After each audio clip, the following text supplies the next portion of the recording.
come. Coming after the break, we'll break further into this wildcard tournament. Remember, you're watching the European Development Championship. All of this action brought to you by Gaming Malta, a home of gaming excellence. We'll be back with Series 2 after this break.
There are only a few seconds to close this round, and what will we see? Headshot! Nice!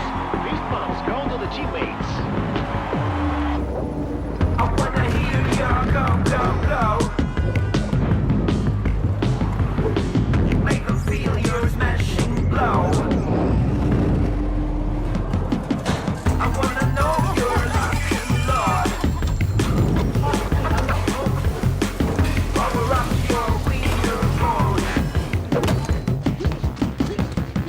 I wanna see you rolling fast.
Headshot. Nice. Fist bumps go to the teammates. I wanna hear your go, go, go. I wanna see you falling fast. Win the round.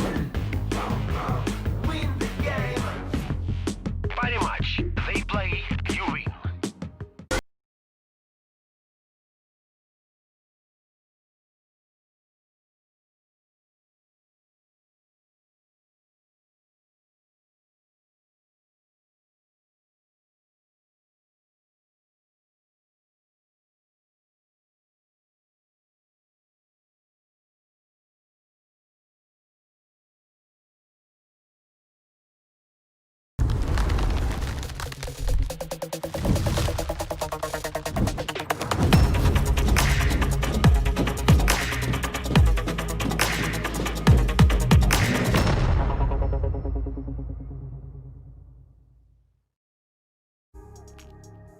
Welcome back, everybody. You're watching the European Development Championship. All of today's action brought to you by Gaming Malta, of course, a home of gaming excellence. We've got our second best of three coming up between Fate and Lilmix. I think this is going to be a really interesting matchup as well, to be perfectly honest. I think all four of these matches today are probably pretty much as close cut as you can get getting into the semi-finals tomorrow. So make sure you don't miss any of that action. Of course, these are the rosters, M&J, starting with Fate. Fate's a really interesting one too, because Fate have undergone some partially voluntary, partially involuntary roster changes. Blocker taking a step back, Mar being removed from the roster, and now they come into a tournament like this where they really do have to play. Yeah, this is one of those online tournaments that they really do want to get involved in, but they haven't got new players yet. These two players that are standing in, I don't think are the kind of definite fixes for this future Fate roster. Of course, they've got Milky standing in, Red Star. This is a real mixed match Fate roster. This isn't even the Fate roster that we're used to. Of course, Spy Leader, the one that has a lot of experience, that is coming in, standing in for this Fate side, but it's still going to be a bit mismatch. Yeah, I definitely agree. I think that Lilmix is probably in a similar position as well, where they don't have this definitive roster. Obviously, this is the one they've been playing with along with this tournament. Obviously, Quicks and Bodin Master, those two staple players that are synonymous, not just with the Lilmix roster, but the Lilmix brand as well, being the manager and CEO of this roster. And I think that they're kind of the staple members and everyone else is building blocks around them. So we'll see how that works out in the server. But I don't think we're expecting a massive amount of coordination, obviously. This isn't a pair of teams with years and years of experience playing together, but they certainly do have years and years of experience playing Counter-Strike in general. So I think you'd expect a fiery roster, a fiery matchup, and kind of defaulting towards these more scrimmy maps. Obviously, back in the day, Fate, they were preferring the Dust 2s, the Trains. Obviously, they kind of had these three home maps along with Overpass as well. That has kind of fallen off over the last couple of months, and that has been pause for thought in terms of what this roster is actually going to do. So we did see players step back, and now we get to kind of try out new blood in the form of Milky and Co. I think that's an interesting kind of proposition and one of the first opportunities to really trial this roster on the main stage. Absolutely, yeah. I think that what's another thing to touch upon for Lilmix here too is we've seen them kind of step up and be more prominent in the online CS scene over the last couple of months on a more European level. Obviously, they were doing a lot of regional tournaments just strictly in Sweden, like from years ago, but recently they've really kind of stepped up into that European scene. But that's after the loss of a player like Pith. Pith has been playing in this Lilmix roster for, or at least he was playing in this Lilmix roster for a long time. Obviously, he moved over towards Valorant. He's now playing in one of the top Valorant teams in the world. I think he's at NIP or something like that. He's doing fantastic over there. But yeah, that's like a massive hit. Like the most experienced player, probably their best player to leave. And since then, they got BQ in, and they've actually been doing really well. Yeah, they certainly have. They took a convincing win yesterday, 2-0, obviously, in that round of 16 matchup, just to get to this quarterfinal. Remember, this is a single elimination bracket, so we don't see tons and tons of matches. We just see the 3 matches per team, obviously, if you can make it all of the way through that bracket. So no Swiss systems, no low-pressure matchups. If you lose one of these best-of-3s, you're instantly knocked out of the tournament. Either way, we're getting into the action right now. We start off on Dust 2. Yeah, we're back to Dust 2. Feels like we've seen quite a lot of it over the last couple of days, but as we get into this pistol, Kevlar all round for this CT side, Spy Leader with the utility, no kit, so they can't really play for the retakes. They have to try and shut this one down before it gets to that point. And Lilmix, oh my goodness, look at the damage dealt in middle already. Yeah, a lot of the time, if you've got a P250, you want to be taking that duel, obviously, and trusting the Glock and that responsibility. It doesn't make as much sense, but Lilmix going to go for it anyway. I think you'll see a lot of things this series that don't exactly make sense. There goes the smoke, and Paradise is already here. He's got the angle all lying down. 2 quick kills. Isaac's going to take him away before Spy Leader just chips in with another one. Fast frags. Lilmix complete shutdown on long as Fate, they get the job done, and this should be the pistol round going their way as Bodemaster also falls. Well, that is going to be a rather convincing one for Fate. They keep 3 alive, and yeah, just some really, really snappy headshots. A couple of nice ones from Han there just to get things going, and then they just pick up the pieces very, very nicely. 1-0 up then, and a bit of a mismatch of a buyer here. Patrick going for that MP5, something that you very rarely see come out. Yeah, exactly. Obviously, on this map in particular, on Dust 2, you don't have lots of those shorter range engagements. You're obviously thinking that this is going to be a harder map to get the MP5 rocking and rolling. It's quite a weak weapon at the best of times, to be perfectly honest. You wouldn't even use it in a lot of the closer range scenarios. By a Pop Dog on Train, perhaps. Fate. Yeah, just holding this defense. Kind of what I'm getting at. Like, I'd always prefer to have an MP9, maybe even a UMP over an MP5. Really not favoured by many, but apparently a weapon that Patrick likes. Lilmix, they've got that CT smoke down. They're going for this B wrap, and as they come around from all angles, Nicky needs to hold the line, and Patrick's going to drop straight away.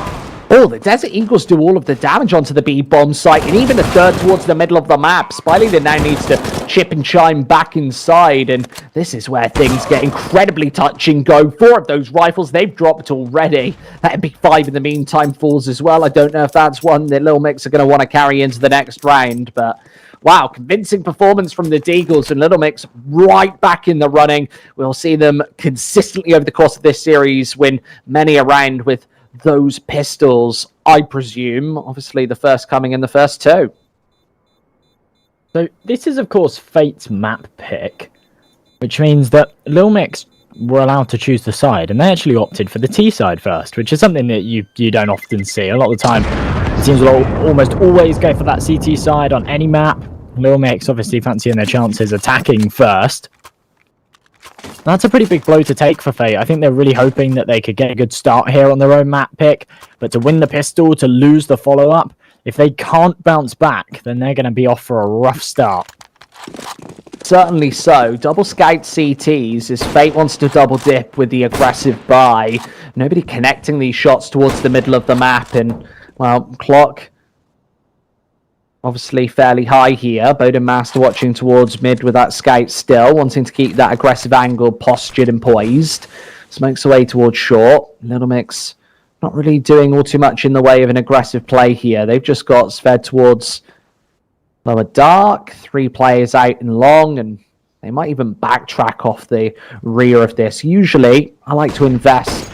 As soon as you've got full long control, you can kind of bombard one of these bomb sites, obviously towards A, and puts a lot of pressure on. Taking that initial choke point is usually the harder option of the 2.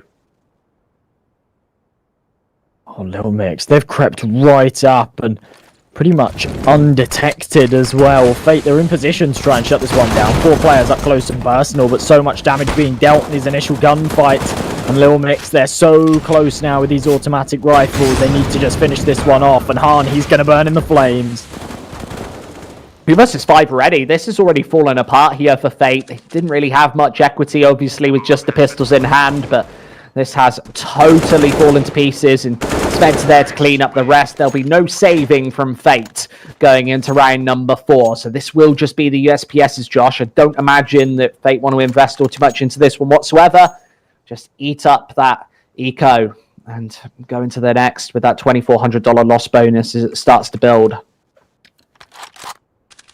You can't really afford to buy anything into this one whatsoever. You do just have to have the pistols, and well, Bodemaster, that's pretty sensational. Of course, pretty unimpactful because they are just against the pistols, but if he can do that on a buy round, I'll be very impressed. Feel-good frags at the end of the day.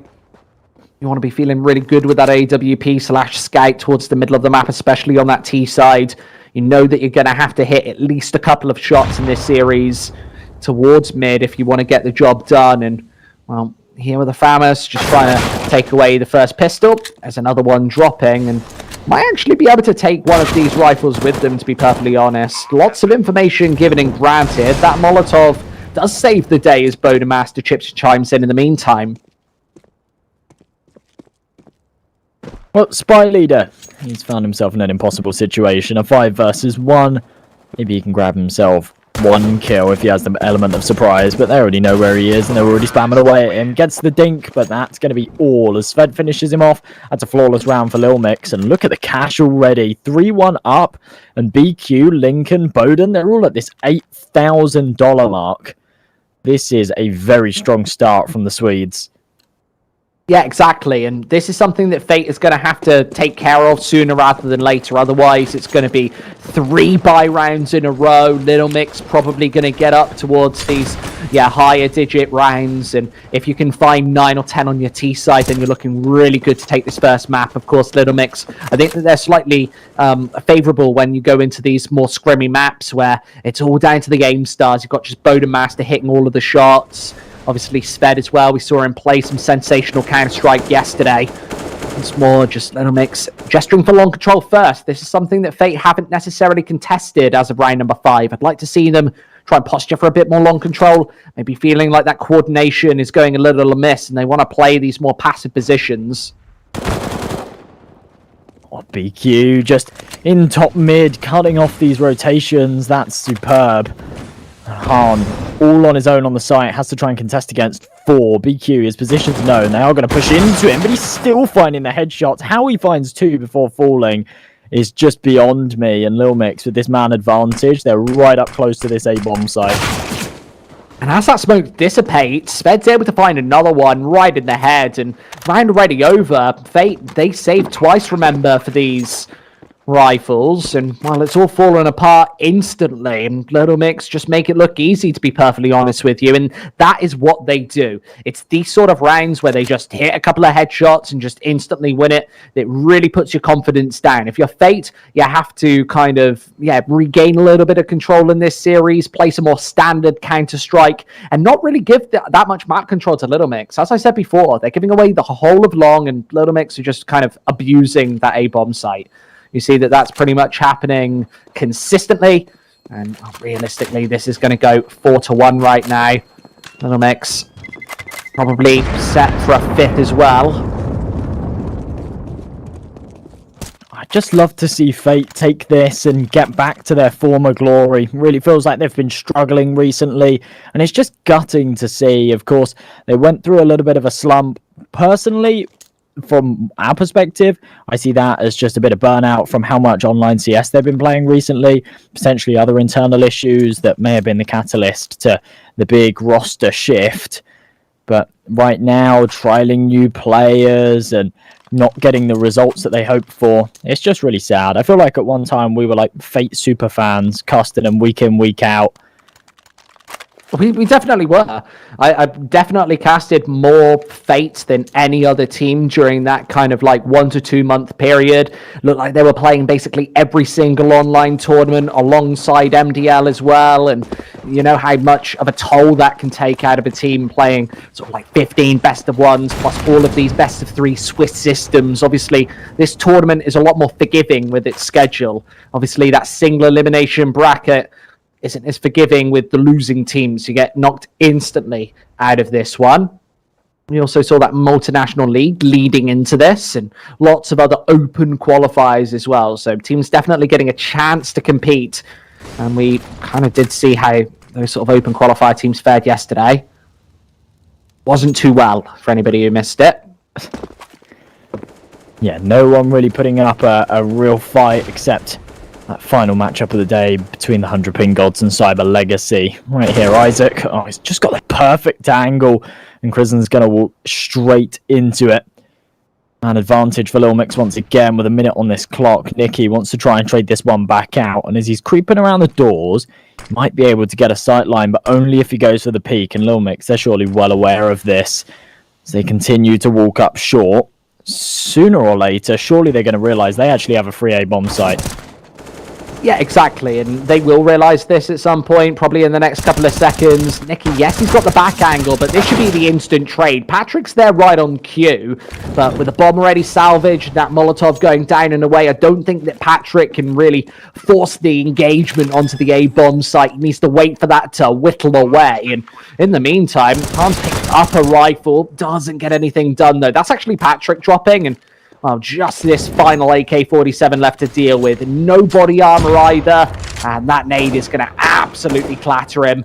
This is going to become an impossible scenario without the defuse kit in play, and maybe it's just worthwhile saving this AK-47 here. It's worthwhile investment, a premium rifle to carry through to the next, and perhaps drop over to one of those riflers on this Fate side.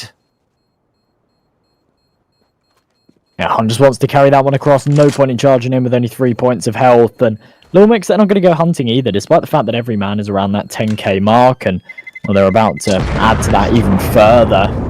2 players actually getting close to max cash. Lilmix, this is very, very dominant so far. Fate really not putting up much of a fight since the pistol. This is a really, really strong showing so far from Lilmix. Remember, this is Fate's map pick, so they really have to take this one by the reins before the scoreline gets out of hand.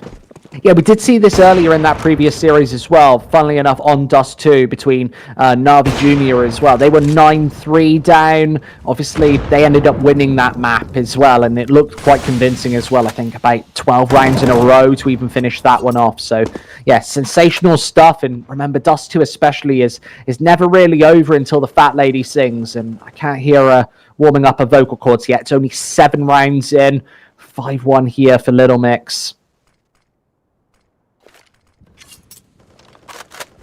Much slower stuff here in the 7th. Fate don't want to be making any big mistakes.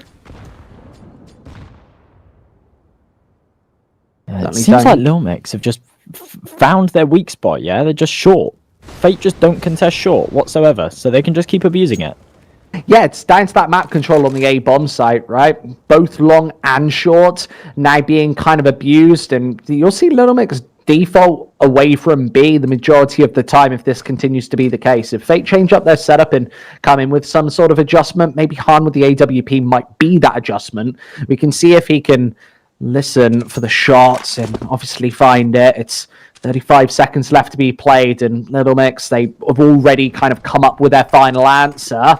30 seconds now. Han needs to stay posted on this short angle, but he'll get approached and encroached from both sides as well, it's Quick's finding all of the shots, and well, there is another one. Han will finally take him down before getting traded. Only Christian remaining towards the long side of the map, and he needs to wait for Patrick's rotation towards short. This is just all falling apart. This is again for Fate, and these shots look so damn fast as Christian also drops. 6-1 Lilmix, as this is not just looking convincing, it's looking flawless. Obviously, Fate, they took the pistol and nothing else since.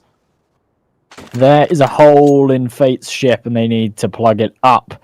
This a short area causing them so many problems. Every single round they lose control of it, and they just can't seem to contest. They need to start trying to put their utility down there early. They need to try and take those fights, or even just isolate it. Use your util, your smokes to keep Lilmix back. If you continue to allow them to take it and just get aggressive on long every time, you're certainly going to be punished. This time around, Lilmix not actually going for that short control. They're feeling around elsewhere. They want to try and find some frags towards long.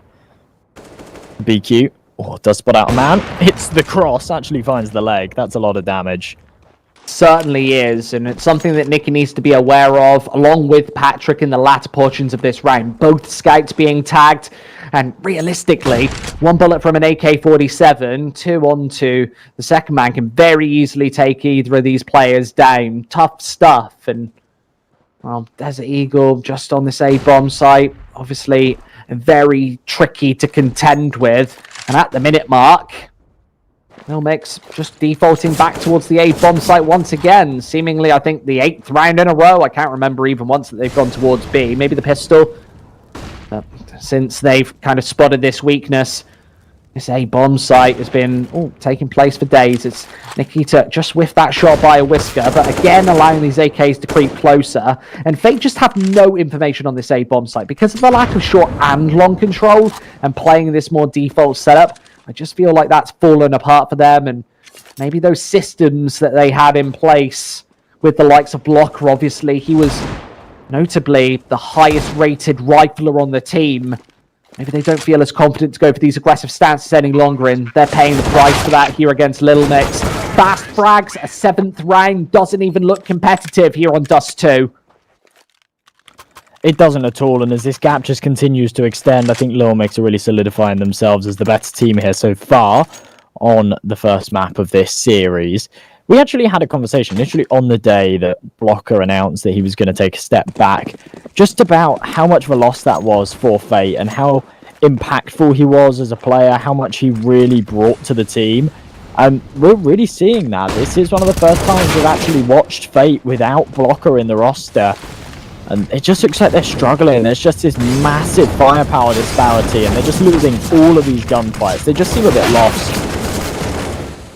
Yeah, and in this round again, it just seems to be a similar storyline once more. I think what is also the case is that Fate roster were playing together for so long that then when you have to fit other players, you just don't have that sort of chemistry.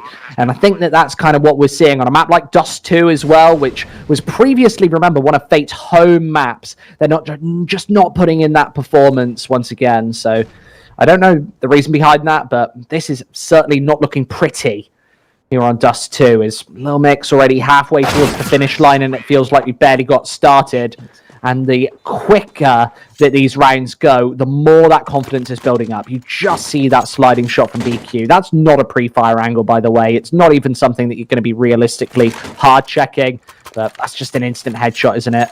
Literally instant. I guess when you're watching it from the dead man's perspective, you can really appreciate how quick that is. Yeah, really snappy stuff. I would not want to be on the receiving end of a headshot like that. Oh, very nice grenade. That actually does a lot of damage. Unfortunately, it's only in a force buy round, so I can't imagine Fate will be able to actually pull together much off the back of it. Lilmix rooting for 9 right now here in the 10th round. And you talk about the chemistry, you talk about how long this roster was together. Han is the other big hitter for this Fate roster. He's the one that puts up the big numbers on that AWP. And I really feel like him and Blocker had this kind of dynamic duo kind of thing going on where they'd really set each other up for these big plays. And in so many games, it was those two stepping up, finding the frags and really tilting the odds in their team's favor. And yeah, it just makes it very, very difficult right now without that. So far, Han having very little impact on Dust 2. Yeah, exactly, and I feel like that is a real shame. Once again, these pistols being dealt with on the A-bomb site, but this is previously trading even. This time, just Quicks remains, and he's got the AWP left to work with, Tech 9 in hand. That will be Fate robbing away their second with the pistols. I feel like that nade definitely had massive impact right at the start of it, and just trading fairly evenly as of that point. It's definitely a bizarre round for Fate to win. They've been really struggling with the rifles. As soon as they drop down to those pistols, it's often the way. You kind of have a bit of a change of pace, you haven't got as much to lose, and you take some risks that sometimes pay off. Peek towards long, Fate's already on the angle, so they have to flash him, and that's exactly what they do, but can't convert themselves. So 5 versus 5 still, as that initial engagement takes place. This time, Han posted on this short angle. He wants to try and contest this one. And by the way, that was the change up that Fate seemed to make actually in that round. They took long control. They actually took some initiative. You saw that nade just bombard and bounce its way on through. And Lilmix failed to contend with that. Once again, a little bit of long control. Christian going down towards Pit for the first time on this CT side. And I think that Lilmix are going to find that not taking long for free. And obviously Fate gets that information so they can wrap and rotate another player over. Playing just default on the bomb site on Dust doesn't really work, especially against a better team. If you really can outmatch your opponents, then you can play either style anyway, if you can just hit the shots better than them. But I don't think Fate can necessarily rely on that against a mixed squad. I think that you have to bring in that tactical aptitude. And at the 40-second mark, double AWP set up on this Lilmix side. Maybe a telltale sign that they're not taking this one to standard. Not a lot of utility left to hold them back from this Fate side. Just the flashes, a single HE still in Nicky's hands. But with 20 seconds on this clock, that might just be enough. Shots coming through. Han connecting another. But Spy Leader drops. Han needs to hold up this line, and he's hitting all of the flick shots. Connects the last as well. And that is a 4K. Completely denied at the door, Lilmix. They're finally being given a run for their money. Yeah, sensational stuff from Han right there. 3 fast frags to start things off of in short before just defaulting back to the long position. And Fate, that's their third. That might even be the catalyst back into this scenario. A 12th round here for this side. And that's actually the second time that Patrick's been stabbed this map. Knife me once. Good, is it? Shame on you. Knife me twice. Shame on me. I think Patrick should shoot him in the head. I feel like that's a bit too much damage for a knife. I feel like that was the cross shot. Maybe. I think it might have been as well. Was. From a teammate knife, I don't think it does that much damage. Like But 45. yeah, something like that. Yeah, even if it's in the back, I'm not sure. Nonetheless, if it is from the cross shot, that's big. Makes one of your B defenders very, very weak indeed.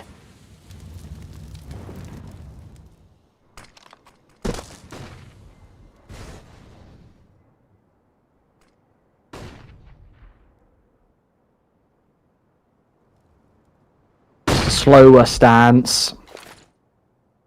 50 seconds on the board and just across for Han there, taken care of quickly. 45 seconds left to play with before these crossovers come through, and Han's going to do even more damage against this short aggression, and it feels like Han's the only player on the defensive side. Fate, this could be the 4th round off the back of this one as Patrick connects another. Bomb going down and away for the bonus cash, and Bonamath probably doesn't know that Nicky's up close and personal. That would be a Fate's 4th. But Han with back-to-back multi-kills, it was the quad before, and they're going to gift him the defuse as well for the extra bonus points. Han's just so fantastic, isn't he? Those two kills, over on Catwalk, and then the spin around, the flick onto long. Just such a masterful player. We do get into a quick tech pause from the Fate side.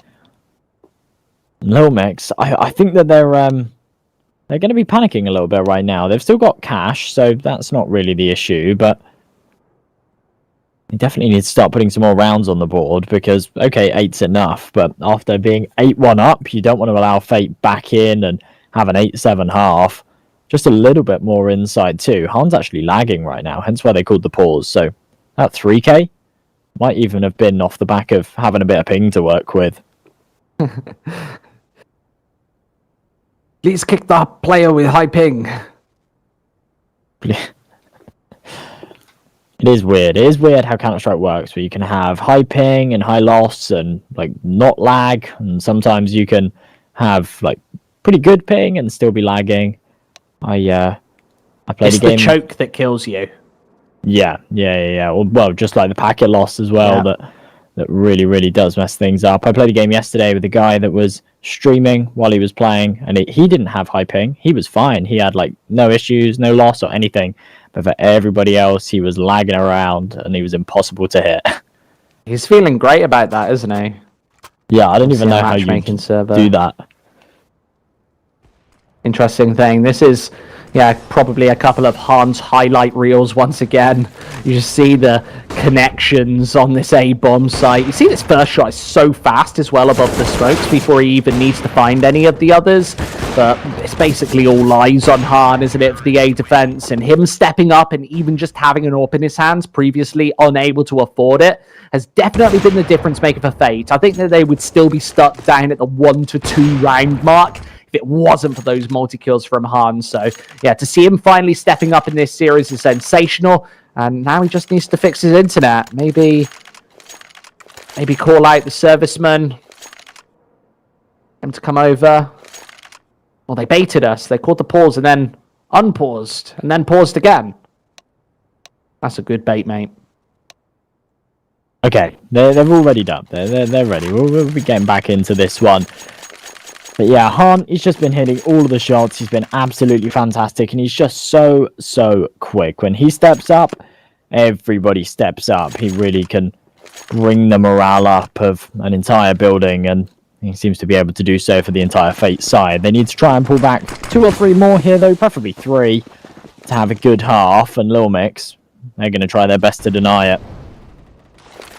Yeah, they certainly will. Lilmix 8 to 4 and maybe starting to struggle, of course, in those last couple of rounds, but only struggling to deal with Han. Everybody else has been made mincemeat of on this CT side. We need to see that kind of catalyst make everybody else step up.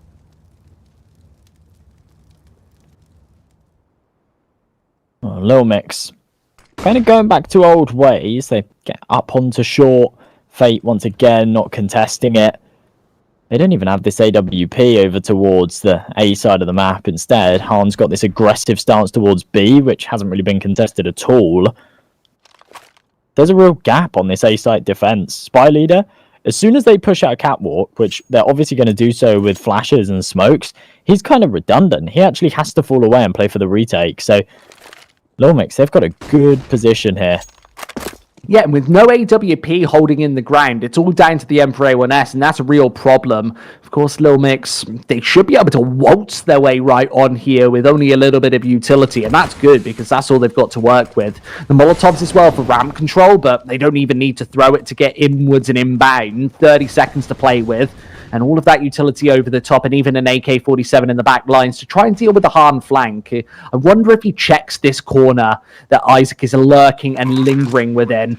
He's switching back and forth between his AWP and CZ, and with BQ taking Han away, that's the AWP out of commission and seems to be unretrievable with the flank in to pressure them in the back. It's Lilmix just waltzing their way on and finding all of these kills simultaneously. And Fate, without that AWP presence, just seemed like a completely different team. That defense just absolutely overrun. Oh, even Kristen dropping at the end there as well. Lilmix, that's such a fantastic round and a pretty poor one from Fate. They had sort of worked the magic on A. They'd realised how to hold that A site, put Han on the AWP, and he can just defend it from all angles. But then their follow-up was to put Han over towards that B site and kind of play retake towards A, which just isn't the answer. That hasn't worked out for them whatsoever. No, it certainly hasn't, and I think it's because they want to mix up Han's position. He obviously wants to kind of just stay in these more peculiar positions. Obviously, he doesn't want to stay predictable. He's played the A bomb site with multi-kills twice in a row, so maybe feeling like Lilmix would default towards B off the back of that. They're stubborn. They decided to go for A once again, and that played to Fate's detriment as they overread the situation. It's tough stuff. Mid-control. Quick's throwing these initial nades out, won't do any damage. Of course, they've still got an AWP in Han's hand. That's something that you want to happen every single time. And watching onto short as well, this is a quick reactionary shot. Usually you get flashed back, but he instantly takes the swing against Bowden Master, and that's the opposing AWP dead. Well, one of the first times that Lilmix have actually taken a man deficit in one of these early scenarios. Minute left on this clock still to work with, but Sved, he's pushed up long, evened out these numbers. That's his cue to fall away and grab that bomb and go and work with the rest of his team. But as Spy Leader continues to aggress, is Sved going to spin around? Does he know what's up? Yes, he does. That's such a beautiful read. And that is almost certainly going to be the round for Lilmix off the back of it. Yeah, and it's just fallen apart once again, hasn't it? Spotting out that aggression. Nikki, the only defense here towards the curly letter. And Hans still keeps this angle posted, expecting Lilmix, maybe even rightfully, to come towards the A bomb site regardless. And, well, that's a tag, no frag. Isaac retains his life, but not his full health. 44 piece remaining. As Sved also wants to go for the double peak. That drops the bomb in the open. And Han is doing everything. They can no longer get this plant, but they find all kills anyway. That is a massive error in communication from Fate, and maybe another telltale sign as to what's going wrong. They didn't need to peek that. There was not enough time on the clock to get that bomb away. And that is just such a big mistake. And even Han, when he does peek, which is, as you say, an ill-advised peek, he actually whiffs a shot on a guy with his back to him. It's just all very messy, all very disjointed. Very little to work with here in the 15th as well. This should actually be an 11-4 half for Lilmix. And as Bowden opens things up, he's actually peeking in for more over towards long. This is just a complete shutdown. Such a dominant half here from Lilmix. And as I said before, remember, this is Fate's map pick. Yeah, it certainly is. Was their home map at the best of times when things were looking much more sunny in Fateville. Lilmix looking for this 11th round here, and they should take it considering this is a 5 versus 2. Patrick, rails away a pair of players, and they have actually got Spy Leader into a fairly impactful position, but with Patrick basically on 1 HP, he's got 12 points of health to work with, and the AWP towards that CT spawn with nobody about to walk into his crosshairs. This bomb is retrievable, and the whole B bomb site is absolutely up for grabs. Patrick, yes, he does have that bomb down in the open. There's no point saving this sniper rifle in this scenario, but the bomb site totally open. They know exactly where he's playing from as of him shooting that shot through the smoke. Maybe they walk into his crosshairs if they go anywhere else. Lovely shot from Patrick, but walks into Bodemaster's Famis, and that's his demise. That is absolutely fantastic from Lilmix. Bodemaster, he's the one to find a 2k in that final round to finish things off. And look at just everybody on this Lilmix side. They're all within a couple of kills of each other. They're all stepping up. They're all having big impact, having their little moments. But just the same can't be said. The only player that we've really shouted his name out loud is Han. Everybody else just little picks here and there, but really been struggling to put any rounds on the board. Han's been so impactful. If it wasn't for a couple of his bigger plays, I think this would actually be probably a 13-2 half right now. Lilmix, nice damage early on too. I think that could certainly be the case. Quicks, speedy headshots on the B bomb site, triples it up as he's going for even more. The USPS only has 12 bullets in the barrel, but he basically hits all of them. 12-4 there for Lilmix, one of the fastest pistol rounds we've seen this tournament, and Fate on their last lifelines on Dust 2. As soon as you put them against a competent team, it just seems like they're falling apart at the seams. Maybe not enough time with this new re-energized roster, but yeah, they look down on their luck in this one. They've gone for the force buy, but this might be one of the last rounds they play on Dust. I actually fully expect them to just force them to the end here if they don't win this one. I think they might just, continue to force up. I think they, I think they'll probably take 1 eco after. That's my bet. Maybe. Okay, alright. I mean, it would make sense. I think in any other scenario, you would take 1 more eco, but you got to remember, if they lose this one, they take 1 eco, Lilmix are 14-4 up. And it's not even like Fate have been keeping these rounds close or anything like that. They're just getting pretty dominated in many of them. It all just depends. As 4 of them stack up towards short, Lilmix seem to be making a similar mistake to their opponents, as they've got no one on this A site, no one aggressive towards short to contend. They have to take these fights at range with the scouts. Once upon a time, Fate, they had a 75 to 80% win rate here on Dust 2. As I said earlier, it was one of their home maps. Certainly doesn't look too homely any longer. 50 seconds on the board. Bomb goes down, but that's only because it's been allowed by Lilmix. It's Sved to get the trade towards short. And these pistols are doing decent damage. Christian nails another one in the meantime onto Isaac. And with this A-bomb site momentarily and temporarily taken, Christian needs a couple more 1Ds to finish this one off, using the smoke to his cover to defend against Long. And he is actually doing the damage right now until Bodemaster shuts him away. So a bit of a costly round there for Lilmix, but their kind of prerogative right now isn't really taking these rounds as convincingly as possible. It's just taking the rounds. They've got 3 left to deal with. before they can move forward to their own map pick. I think they'll be pretty happy to reinvest here as well. I think that they might anticipate that they'll be against a buy, and they absolutely are. Fate off of the back of that bomb plant. Instead of going for the eco, they are going to go for a force. They can pull out a fair amount, though, because they got that extra cash from the plant and a couple of kills. There's the Galils, there's a UMP, a scout to work with.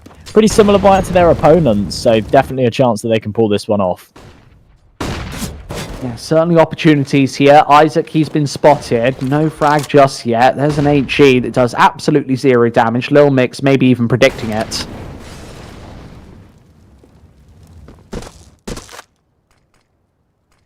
Aggressive stuff towards short from the CTs, and as soon as they realise it's clear, they know exactly what is up. Spy leader drops, and now Fate can start to rotate.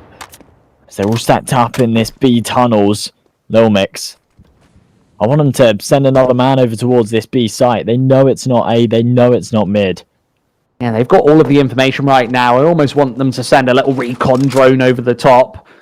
Was a 14th round granted if they're able to take this. Knowing this is a 5 versus 4, this might be their easiest opportunity yet. It's mid-control, and Sved's got a perfect angle, lingering around the smoke, and Nicky doesn't check for it.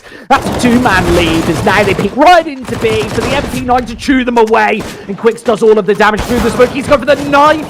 That is so ballsy. Han, he does take him down, but I think that's all she wrote for round number 18 is Lilmix take 14. 14-4. One of the most dominating games we've seen so far throughout the tournament, if Lilmix can finish off the job. And they do face up against a full eco here, so Fate are going to allow them on to match point before they start to try and buy back into this one. They have actually gone for a half buy. The Eagles come out, a couple of P250s, the Kevlar, a little bit of utility, but I can't imagine they're able to get a whole lot done as they head towards B.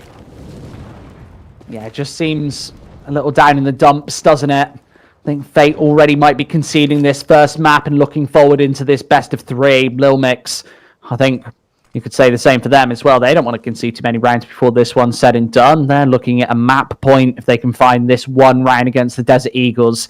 Mid-control, Lilmix waiting for it, spotting the smokes, and well, just expect another one to be placed by Quicks right now. There's an incendiary as well. That'll slow down the attack substantially, and they're going to pour into his position for him to find 3. They make it easy for the captain, as this will be 15 for Lilmix. Spy leader towards the middle of the map, surely going to crumble as everybody else is falling completely around him. It's the Desert Eagle to try and do the damage, but they find absolutely 0 rounds in that impact. 0 impact. A completely flawless round there from Lilmix. That's fantastic. And Fate, they're down to their last lifeline. And even if they take this, they need 11 in a row to pull it all the way back to OT. I just don't see this happening whatsoever. This is their map pick. They're being absolutely wrecked. And Han wants to try and hit this cross shot. Hasn't really got the patience to hold it. Instead wants to try and feel around, see if there's anyone playing on this corner. That's not the case. Lilmix, they're not even going for an AWP, despite the fact that they could afford one. They're sticking with these rifles, trying to get aggressive, want to try and get this one over and done with. Gotta say, they've just been substantially outdrawn in this opening map. Fate, considering this is their map pick, very disappointing result. Maybe this map might only have less than a minute left. AK-47's watching and waiting. They're playing still the same slow style. I seem to think the map is still going. Lilmix certainly think that this is all over before they even have to whip out the AWP on that CT side. They've not needed it at all thus far. Fate waiting on short once again. Holding for this aggression, holding for any mistakes, but it doesn't look like Lilmix is even making one of them. They've got full on control posted. That would be the default onto the A bomb site if they want it. Oh, here comes what might be the final execute here from Fate. Catwalk smoke goes up as they want to creep back towards B. It's a bit of a fake, but the information should be relayed here. Sved would have heard those drops. He's absolutely conveyed it. Lincoln already rotating over. This is Quicks to try and deny them from crossing. Needs to hit some more shots, but as the smoke goes up, can't do any damage. This is actually going to be the B site taken from Fate, and with a man advantage and the B site being such a tricky one to get back into, maybe they do actually take the 20th. Yeah, they certainly will. You can see that Bodemaster isn't even budging from the A-bomb site. This is basically a half-hearted attempt. Quicks wants to run a bit of a diversion so that Fate don't know that they're obviously trying to save all of these rifles and therefore go for a hunt. Obviously, in this sort of a scenario, I don't think Fate are going to want to hunt all too much anyway. Also, Quicks could definitely hit a shot in the meantime, and giving away one rifle here definitely isn't disaster. Might even be able to get away regardless. Could be at least a couple of rifles saved into the next. Obviously, from both squads, wanted to keep as many alive as possible. Hard, speedy shot, and everybody feeling totally fine about that. Well, a bit of a superficial retake there from Lilmix, but as you say, they carry 3 rifles across Isaac, only with that from us in hand, but it doesn't really matter all too much. They've got this double AWP setup now. This is where they opt for the snipers. They want to change the pace a little bit and close this one as quick as possible. 10 rounds they lead by.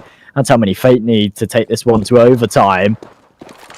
Right now, they have got the tools to do so, but no more rounds to play with. No chances, no lifelines. No 50-50, no phone a friend.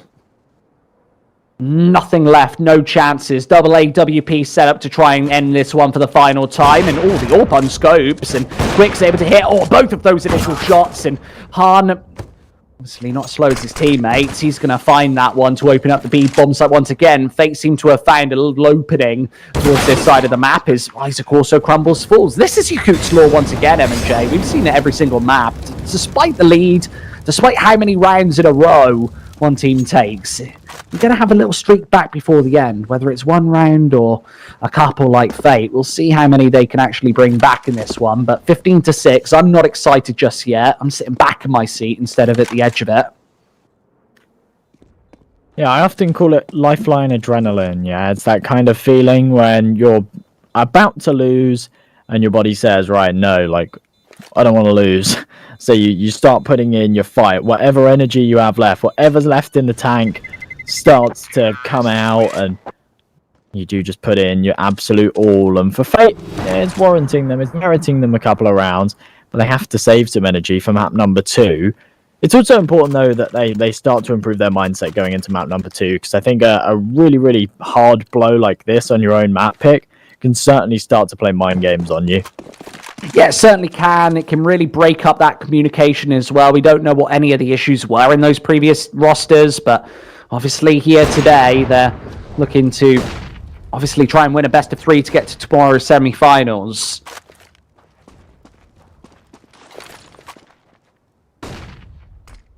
Lilmix. 15-6 on their opponent's map pick. It's their own pick up next. Very shortly, it's likely we'll be going to Inferno, where they want to try and finish this one off. An old comfort pick for Fate too, but they haven't had the best of results with it recently. They haven't had the best of results whatsoever recently. Here with a minute 10 on the clock, looking like Fate do want to head over towards long and short, but Isaac, position's so strong, but he is going to be checked. I'm so surprised they take that long to actually look towards the right-hand side. And Isaac, if he had maybe just held down mouse 1, there would have been an opportunity to deal a little bit of extra damage. Fate, nevertheless, still taking this A-bomb site in Lilmix. If they can find a kill out of this one, then maybe they can get back in. With Han watching down long, I expect him to find one kill and just try and backtrack. And, it's a leg instead. So Molotov placed that one right over the top, and he is still standing. 0 damage dealt in Lilmix. I guess this is save time. They've still got enough money, remember, to go for a buy in the next. That is one of the comforts of being so far ahead in a series like this. On a secondary missed shot, every single rifle that they remove from Lilmix is a player who actually cannot invest into the next.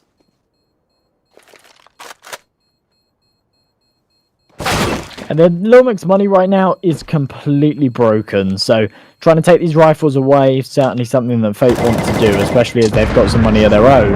And at this point, it doesn't really matter. Having a big bank is completely irrelevant, because as soon as they lose a single round, that's them out of the map anyway. Quick timeout here for Fate to talk about what they can do to continue this comeback and actually try and make this one work. Maybe this is a little chat that says, come on guys, we can actually do this. Let's keep doing what we're doing. Let's try and just bring this one back. And Lilmix, I think they could use this extra 25 seconds as well, just to discuss what's going wrong. Yeah, I certainly agree. I think that for Fate, it obviously shows the seriousness of the situation, obviously shows their mindset that they believe that they're still in this one. Obviously, they brought this back from an 11-round deficit to an 8-round deficit. That's still a massively hefty lead for Lilmix, and we'll likely see them close it out at some point. But Fate obviously just staying in this matchup, obviously knowing this is a single elimination best of 3, so if they can pull through a comeback like this, it would be certainly one of the maps of the tournament, and you've really got to commend them for that as well. I've got to really just salute Fate for that mindset, which has been just a bit of a winner's champions mindset. And remember, there was a time when they were taking pretty much wins in a lot of these online tournaments, and obviously was expecting another one here in the EDC. 15-7, and Lilmix just holding up this defense, perhaps for one final time. We see Sved, he gets knocked in the head, and that's the A-bomb site completely eviscerated, and Lilmix, I don't think they'll be able to get back into this one once again.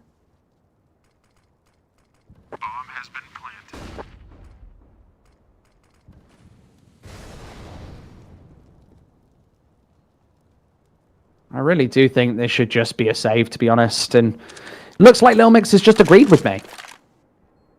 Yeah, I mean, we keep thinking it's Lilmix's time to close, and then every single round over the last few, they've lost that opening man and haven't wanted to go for that sort of 5 versus 4 situation, which I do agree with. I like that they're trying to save these rifles across. This round, it's not actually going to work out for them whatsoever. They do all get dropped. Sony Isaac to survive. And I think he will go unchecked. In fact, there's actually no way that anybody finds him here. So we will be able to carry that M4 into the next. We're not going to be able to afford a whole lot around it, though. No, certainly not. I don't think that they're going to have much money whatsoever. You see everybody lingering around the $3,000 mark. And, well, that is incredibly problematic here for Lilmix. This scoreline is creeping closer and closer and getting to that element of danger. We always talk about the double digits, obviously 10 rounds being that sort of danger zone where a comeback is certainly viable from that point. We kind of put maybe these 15-4s and 15-5s, even 15-8s into the realm of impossibility.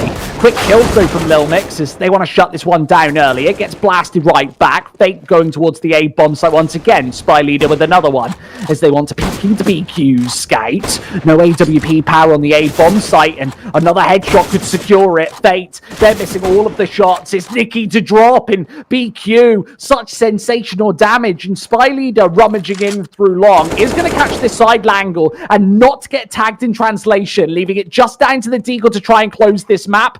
And Bodemaster, where is he going? Maybe towards long, knowing that that's where Spy Leader was coming from. Obviously, the bomb is dropped in the open. He might be going for a rifle in the meantime and playing out towards short. That flash would have landed perfectly if Bodemaster was still holding up the angle. He's gone back to the AK-47, and Spy Leader checking all of the angles, and he does hit the headshot. The map continues. Another round that I thought was going to go Lilmix's way as they found that 2-man advantage, but of course they just didn't have the weapons to work with. It went right back the other way.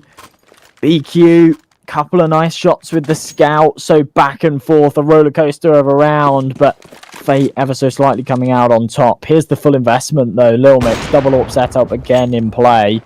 This is where they want to try and close, but they have to contend against a fast B hit. They certainly do, and well, they're actually getting crunched into BQ. A multi-kill in back-to-back rounds, and there's Quicks to potentially just finish off the series. It's Han, Quick, no scope. Oh, and a second as well. This is a 1 versus 5, remember, to keep them in this one, and it's just not good enough. 16-9 as this one firmly goes in Lilmix's favor. They go on to their map pick next as well, Josh.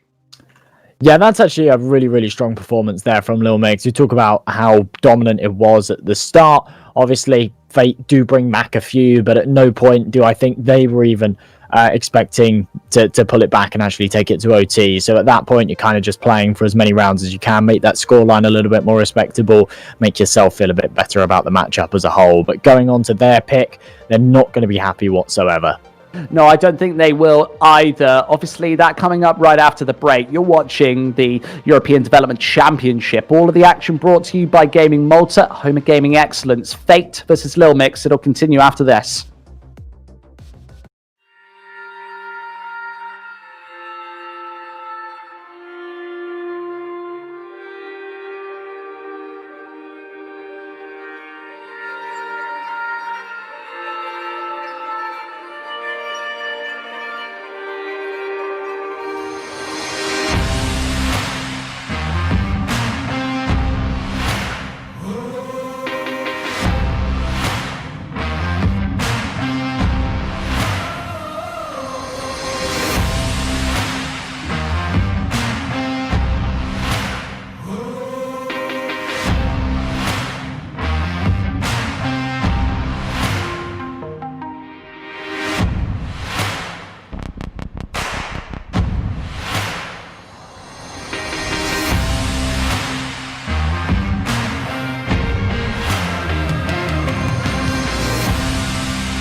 Headshot. Nice. Fist bumps go to the teammates. I wanna hear your go, go, go. I wanna see you rolling fast. Win the round. Win the game. Very much. They play, you win.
nice. Fist bumps go to the teammates. I wanna hear your go, go, go. I wanna see you falling fast. Win the round. Win the game. Pretty much. They play, you win.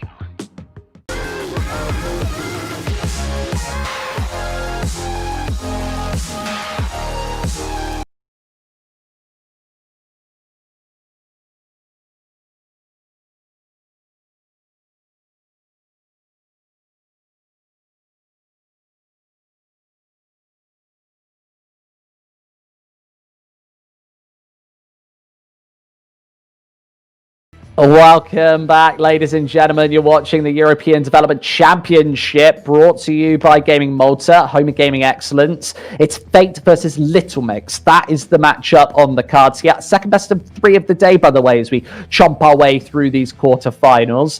And really just interesting stuff, all things considered. I think that this has the potential to be a really interesting matchup.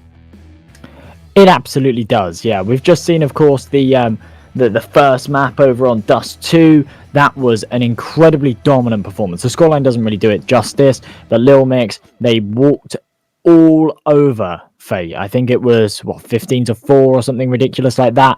Fate then did get a bit of a comeback going, made the scoreline look a little bit closer, but the bottom line is that Lilmix just destroyed them on their own map pick. And now as we go into Inferno, it's Lilmix's pick. It is a map that, as I said before, Fate used to be really good on, but recently they've not had very good results across the board. So I think Lilmix definitely the favourites coming into this one, at least in my mind. But we're going to have to wait and see. Maybe Fate have a second wind. We obviously saw a second wind in that second half of Dust 2 when they started making that comeback. And if we see that again, then they've definitely got an opportunity. Yeah, 100%. I think that this is a really interesting match, all things considered. And Fate, I think it all comes down to how they start here. If they get off to that bad start, then it can all start to crumble. They can get deja vu back to Dust 2, and then it all kind of goes wrong from there. And they might really start to struggle as well. I think that we did see a firepower disparity. I know that we kind of say that like it's a broken record and it's going out of fashion, but that was just the way that it felt watching that specific map. Felt like Lilmix were just the better team, and Dust 2 Inferno, they kind of do play quite similarly to each other. So we are getting into the pistol round right now, so let's get into Inferno, second map. As we jump right into this pistol, Fate once again, they're kicking things off on this defensive side. Of course, Lilmix in the last map actually opted to go on that T side first, so I don't think they'll have any problem in doing so here on Inferno. It's actually Quicks, the man with the utility, as what on earth is this, a 5-man stack towards top mid? They're playing retake B, and if Lilmix realise this, they're just going to go plant that bomb.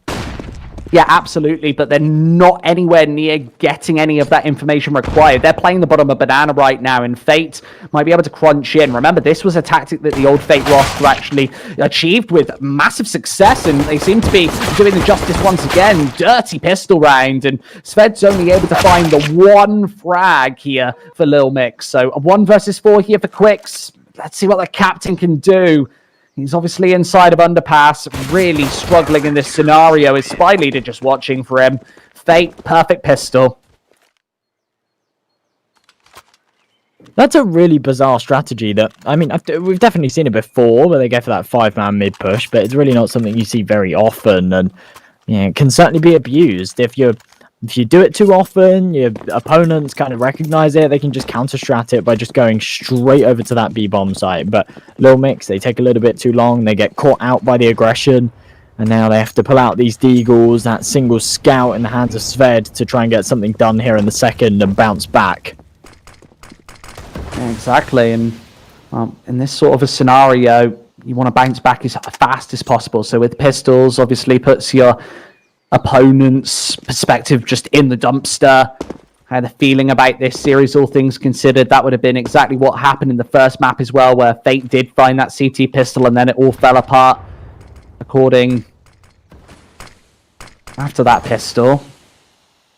Obviously, Desert Eagles in hand, just the scout to play with. Minute 10 to work with, and mid-control taken. Fate not playing too aggressive. Remember, Lilmix actually decided to play the T side on Dust 2. Fate obviously picking a much more standard approach. They want the CT side here on Inferno.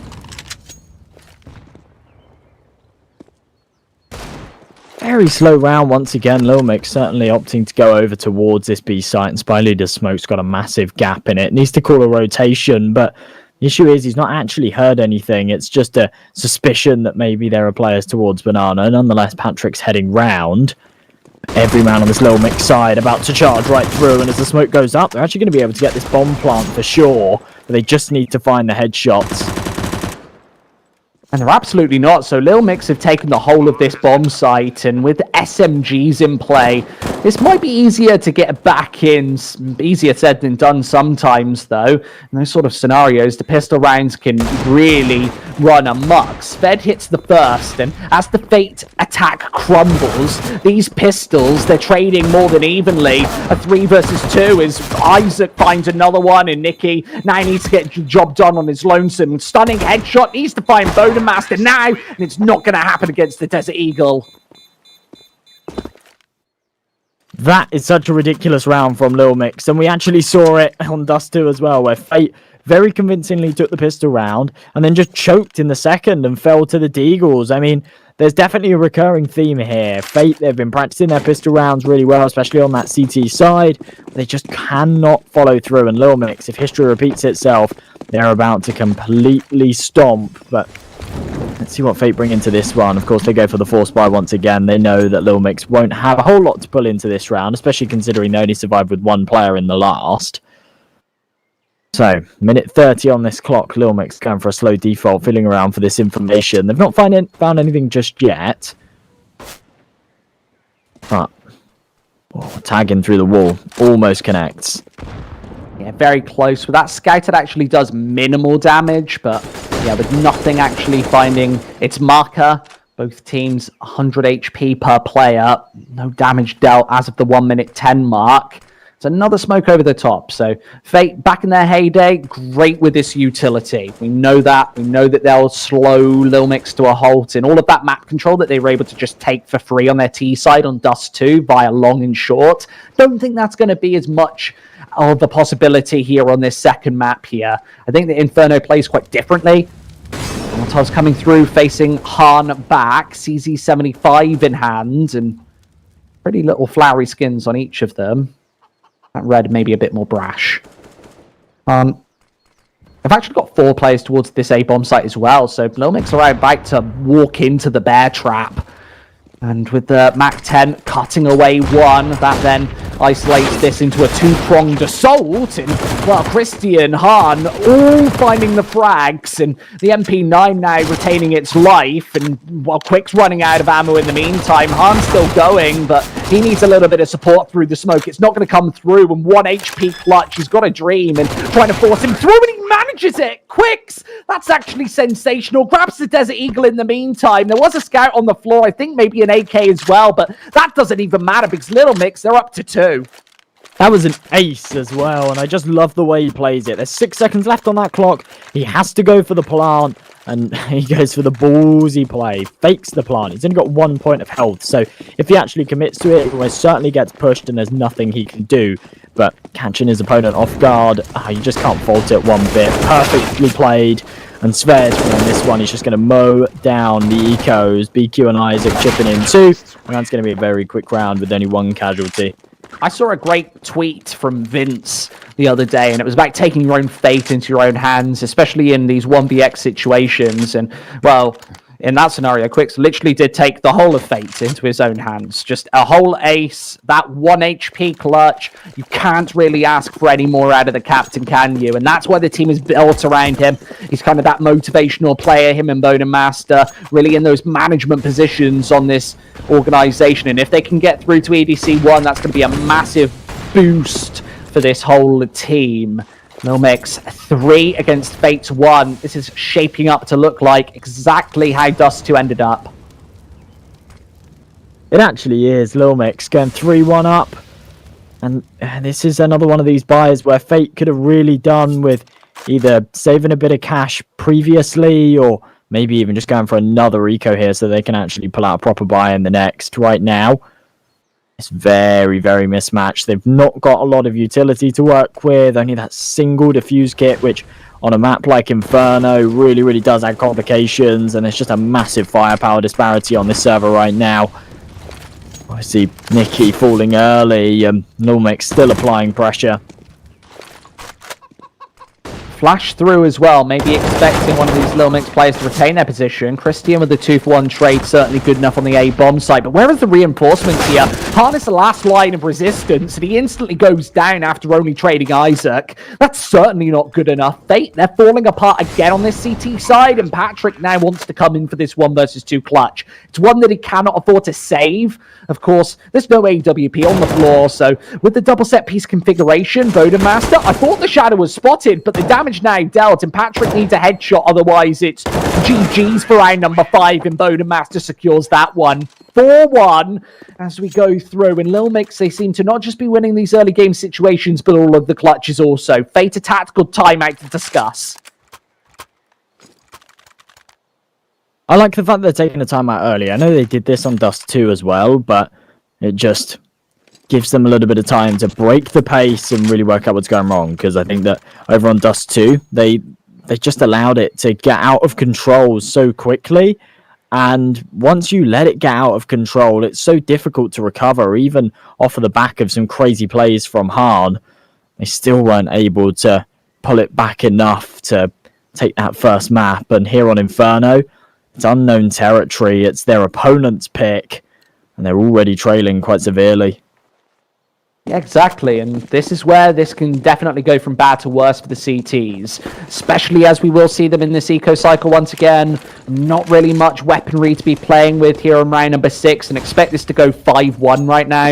Obviously, those AK-47s and the retrieved MAC-10 Everquicks looking just to chew them apart. He'll actually take this fairly even duel against the MP9, so there's a possibility that he goes down, but this is a low-risk, high-reward strategy where if he goes down, he only loses an SMG, which is effectively what happens.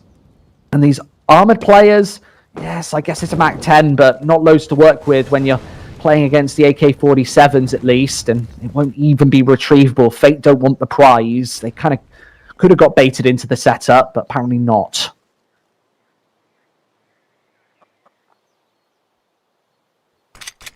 No real defense over towards this B-bomb site. It's only Patrick with a P250, and he's in for a treat as Lilmix are starting their rotation. Bomb's still in the bottom of middle, and Kristen, he is able to take down BQ. So they do have a 2-man advantage here, but of course with only the pistols to work with, surely Lilmix just tear once they go for this execute. That's the first. The second comes through also, and back into a 3-on-3 situation. There's still one more to find on this B site, and he's gonzo. 1-man advantage now for Lilmix as they've recovered this one back quite nicely. And a couple of snappy headshots to even finish off proceedings. 5-1 Lilmix, exactly what the doctor ordered for them, and Fate rifles in hand once again. Hahn will have the AWP, just needs to invest into it. That's why he saved so heavily in the previous rounds. A little bit of utility to go with it. It'll be the incendiary grenade, and of course that smoke as well. Every AWPer's dream. All the time you do want an HG if possible for Banana, if that is where he's defaulting towards. Hahn most of the time will be actually playing that A-bomb site though, and that's where we see him once again. Aggressive set piece for Lilmix right through those smokes. They do get taken away by Spy Leader, but the Molotov deals with him, and Nicky next in line. They know that there was a third player over on that B-bomb site, but shouldn't be much more in the way of a defense. Another 3-on-3 situation. Nicky needs to be careful poking his head out that far. If he goes for a repeat here, he could fall and completely give up this B-bomb site. There's no rotations in play, and he's the only man. Where are the rotations? Kristen and Hahn still stuck on short, and they've all pushed through. What on earth is this? The rotation only just coming round now, but Lilmix will be able to get onto this site, get this bomb down, get the post plants. They've been given far too much space here. Retake possible. We'll put it into context after. Fate AWP and an M4. It's a mirrored setup for the T side with that AK-47 on BQ. That smoke will actually counter him out for the initial couple of seconds. It blooms before the peak comes in. And Bodemaster, he'll actually be burnt out of position as well. Missed shot takes him down. And BQ behind this smoke. And Han seems to be hyper aware that this is coming in. They seem to know where he's playing from. And with this site taken, he's going to be forced to take the shot instead. Christian's the only player with a kit, and you would always want Han to take the shot. Bomb defused, Fate with the second, and that was a good retake right there. I want to put it into context on that A bomb site though. When you spot 2 or 3 players on banana, you always need to be pressuring into the apartment just to actually do a little bit of damage, actually find out what's going on. Obviously, you're only going to have the maximum of 1 to 2 players on your opposing side towards that side of the map, and it just didn't happen.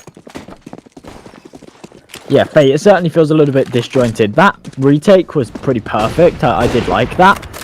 But before that point, communication maybe just seems a little bit off. I'm not sure.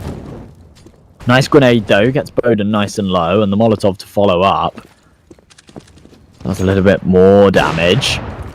Minute 30 on this clock then, as it's a full buy from both sides. Lilmix, of course, had lots of money in the reserve. So they could reinvest into this one, but that's all the cash they have. So if they lose here, Fate will be able to put themselves back onto 4. So it's a really important one for Lilmix to pick up to actually retain this lead. By leader, he's only got to overstep by an inch, and BQ is going to get rid of him. Yeah, with the AK-47s in play, you have to be very careful where you tread, to be perfectly honest. Here on this CT side, if you overextend any of these angles, definitely be the first player to fall, and that's a big disadvantage. Their spy leader, he'll go for the initial swing. That's a secondary as well. Doesn't get punished on either with BQ encroaching closer. 4 players here for Fate to hold down the A-site defense. They've got Han in the back lines and Christian doing the damage in front. Han connects one in the meantime, and they know exactly where Sved's playing from, so he's not gone incognito whatsoever. Probably knows he's been spotted as well. Maybe another smoke would have probably not gone amiss at that point, but 20 seconds remaining, and, well, Han should surely come in from the back, and he does. Quick shot from him. Knows exactly what he's doing on that A rotate, and with 15 seconds left to be played, I think that Quicks, this might be a little clutch too far for the captain. We've seen a couple of nice plays from him thus far. Opportunity for a quad kill denied pretty much due to the 96 damage dealt. He wants to just fall away and save that AK. Does so quite nicely. Fate aren't going to go hunting. They want to carry that money across into the next. Spy leader and Kristen need dropping. But there's going to be no cash here for Lilmix either, so they're going to, well, more than likely go for a bit of a force around this AK that's been saved, and that's exactly what they do. MAC-10s come out, and I'm expecting something quicker here in the 9th. I'm expecting something speedier as well. When you see the MAC-10s, you always think speed. They're pretty synonymous, to be honest. And, they've actually not checked Patrick. He was fully flashed, so doesn't even take a single shot. And Spy Leader sticking around, gets dinged through the smoke. This is a real problem for Fate. I think they might even have to save if another player drops, even to the MAC-10s. It's a 4 versus 4, but barely any damage dealt. The whole site is fallen. And Lilmix, they might be set for their 6th. Molotovs as well denying the approach through Banana, and they are actually finding these kills. Sved down to 30 HP as well, so one bullet would take care of him from the M4A4 and this AK-47, but no damage connects. Nicky finally able to find him, and another smoke grenade there for the Petrus angle, of course. BQ now 1 versus 2, needs to connect both of these shots. And he just misses that second against Han. I don't think he's got enough time due to the lack of kit. And that's Lilmix winning it, but costly for both teams. I think that's all Lilmix were trying to do there. Yeah, that was their plan. It worked out perfectly. That's the whole thing, isn't it? You change the pace and it completely throws your opponents off. And at a time like that, where it's just so important for Fate to convert because their economy is just in a really difficult position where they've had to massively invest, it really, really does mess you up. Dropped a couple of weapons over. I'm not really sure what Spy Leader and Kristen are going to pull out here, but they have to buy something. Lilmix, they're just in a really good position right now. They're playing very good Counter-Strike and leading by a fair bit. Yeah, they certainly are. I think at this point as well, it's all about just trying to continue this pace on this terrorist side. You're looking to get towards the 8 or 9 round mark. If they can at least attain that, then I think they're going to be feeling great about this one. Paradise AWP, that's on Han. So a couple of SMGs in play as well for Fate. Obviously, their money creeping lower. They have been unable to chain together back-to-back rounds. Trying to chain charge and yeah. Han's AWP as he falls through the flames, takes a little bit of damage as a response, but still wants to dig deep and go back for more. Should have been taken out there. Potentially, Lilmix could have re-peaked it with the MP9 still stuck in apps a little late to the retaliation. It was almost over before he got started.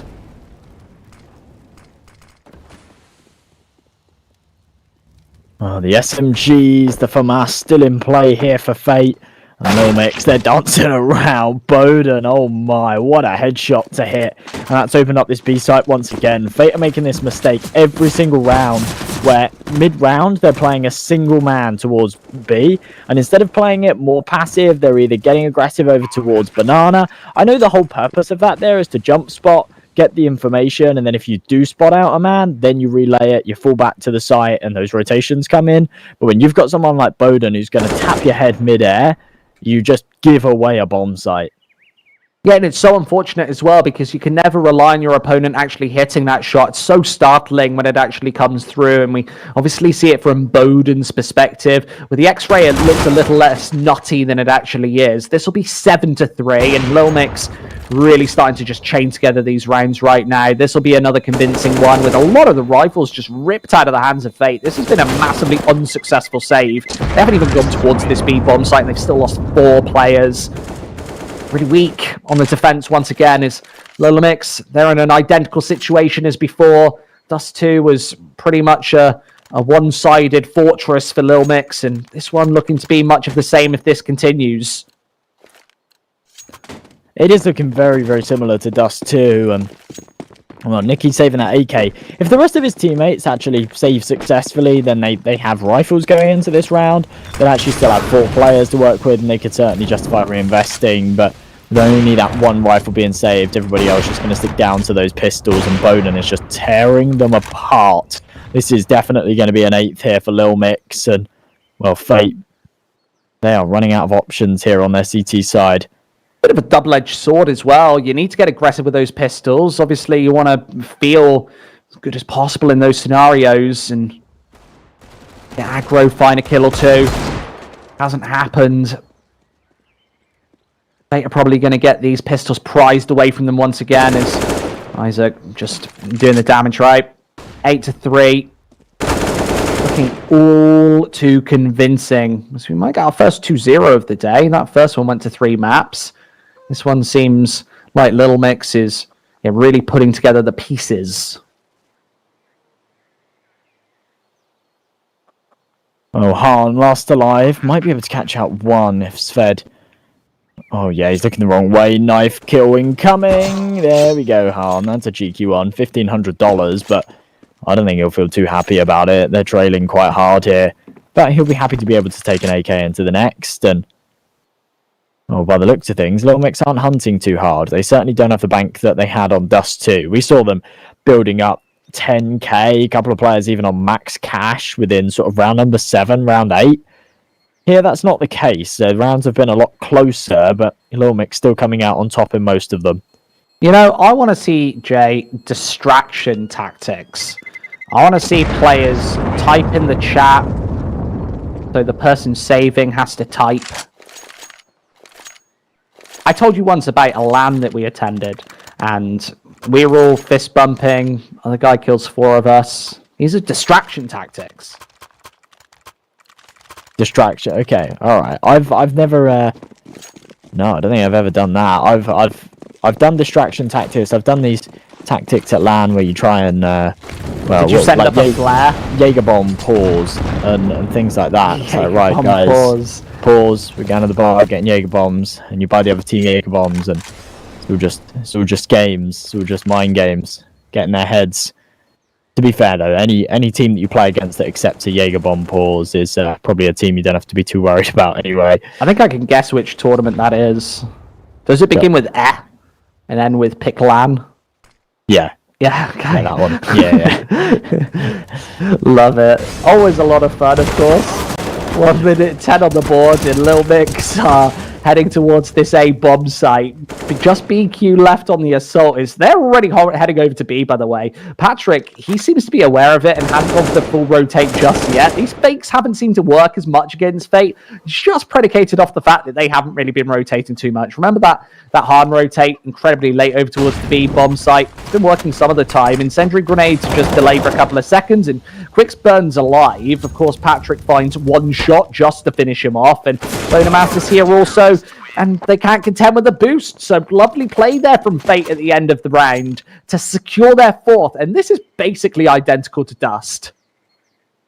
It actually is. It's really, really following suit. The only issue is that on Dust, at this scoreline, I said, Fate really need to pull this one back. They really need to try and sort of make this an 8-7 half to have a good chance here.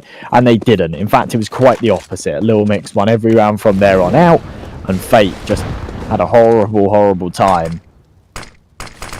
This needs to be different. They absolutely need to win these next couple of rounds, otherwise they're really going to have problems as they go into their attacking half. I think historically, Fate, well, I'm not sure if this kind of works because they're on a pretty much a new roster at this point, but previously better on that defensive side, so really do need to be taking the 7 rounds.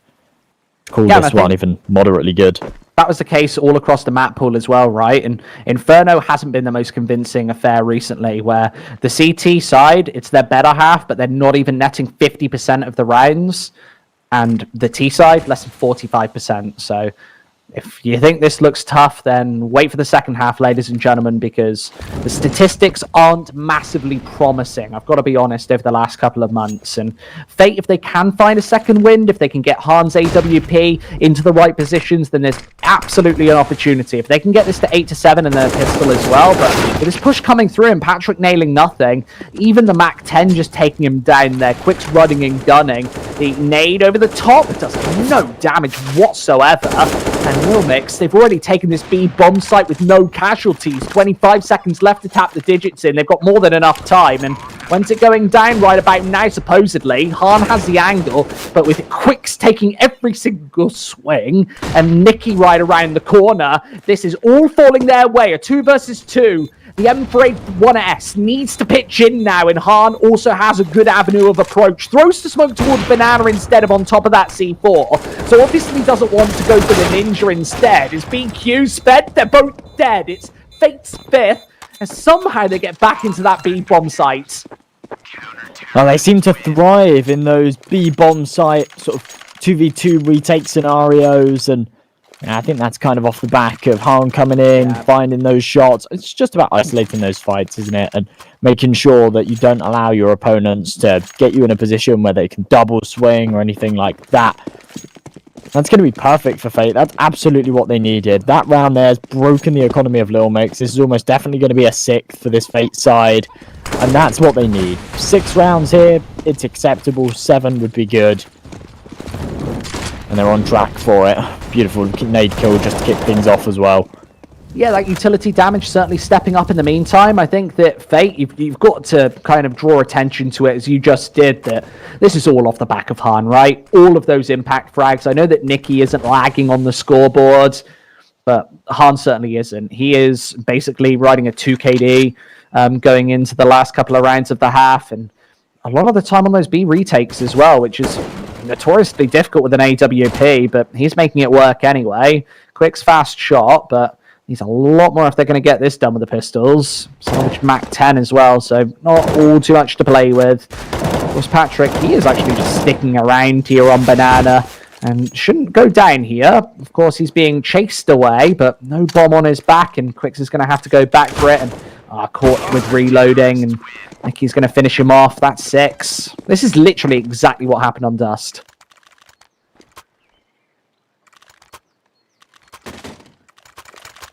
Here in the 15th, there's not going to be any money for Lilmix to go for an AWP, so it is going to be 5 AKs. Not a lot of utility either.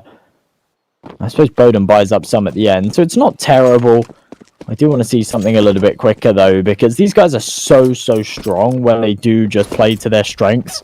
They play to their advantages, and they go for this flary aim style where you see sort of Bowden charging up Banana and finding that opening one-tap or something like that. It seems to fall apart when they play this slower, more disciplined Counter-Strike, and here we go, straight into brackets. Nice bit of early control taken from Lilmix. And Fate, they've gone for a hard stack to try and contend with it. And Spy Leader actually takes a little bit of Molotov damage. I think that they would have thought that he would have went the other way, but all of that Sankyu made obviously just plays to his detriment, and Nicky can't catch anybody else on the cross. There's the re-swing and a headshot onto BQ, but they now know that Bowden is playing arch side, and there's a crossfire to eliminate him. Still was an even situation before that kill came in onto Quicks, and just inside the pit with this AWP for Svedev. Can find a surprising shot to open up the fragging. There's an opportunity right here that he could maybe end the half with a 1 versus 3. Massive quad kill this would be, but looks like it's going to be 8-7. Close half here from Fate, all things considered. I think they still need the pistol, though, to give them the momentum into the second half. That shouldn't be too much of a problem, though, Josh, because they found so many of those pistol rounds already. Yeah, in my mind, it's not even the pistol round, is it? It's the follow-up that I'm concerned about. They need to win the pistol, and they need to follow up with the second, and preferably the third. Yeah, you can't just keep winning these pistol rounds and then lose the follow-up to a force buy, because that's even worse. That is actually even worse than losing the pistol, because you don't get that sort of loss bonus.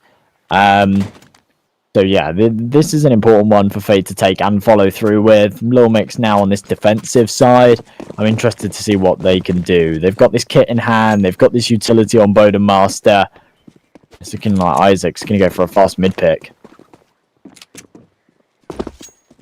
And just with the USPSs here on this CT side, obviously double smoke in play, and with Fate playing, oh, what a shot. Stopped me in my tracks, and certainly stopped Nicky likewise. And Fate, how do they manage this one-man deficit now? Over towards the B bomb site where only Bowden is holding. But if he's going to hit shots like that, then anything is possible here for the pistol. Bomb not committed, 1 minute 20. Bowden, just with this smoke in hand, it means that as soon as he spots someone out, he can deploy it, call a rotation. You've got to realise here for Fate, that C4's been left behind towards the T spawns. They're not committing to anything just yet. And when they do decide to go for a push, it's going to be a long way to go back, get that bomb. Less than a minute on this clock. CT smoke goes down. That's Bowden's cue to deploy one of his own. And he wants to get up close and personal to this one momentarily, expecting a push right on in. But with Fate creating Sankyus everywhere, this is going to mean that Lilmix don't really know what's going on right now. Obviously, those shots were spotted. That was just quite an aim duel, but they obviously come out in the upper hand. Flashbang as well. Bowden Master to take the peak. This will eventuate towards the B bomb site, and Lilmix absolutely know it. Here comes the rotate. All of the information from Quicks from behind. This has been so well executed from Lilmix. What a pistol round, and they're surely going to win this one. They've got all of the building blocks in place to take this to 9, and well, here come the headshots as well. Bowden Master still retaining his life, and it all looks too convincing. Well, we talked about the fact that one of Fate's, maybe not a win condition just yet. They're not trailing by miles, but to really get back into this one, they needed to win that pistol. And in losing it, Lilmix, they solidify a really strong spot going into this 17th. They've got the weaponry to work with. They should be able to put themselves onto double digits as they just face up against a full eco here from Fate. 9th round as well. This should be double digits right now, and lots of time to play with. Double Famis in play, MP9s on BQ and Quicks. Looking very promising, got to be honest. This will be a buy from Fate in the next, of course, but let's see how many players Lilmix can survive with first.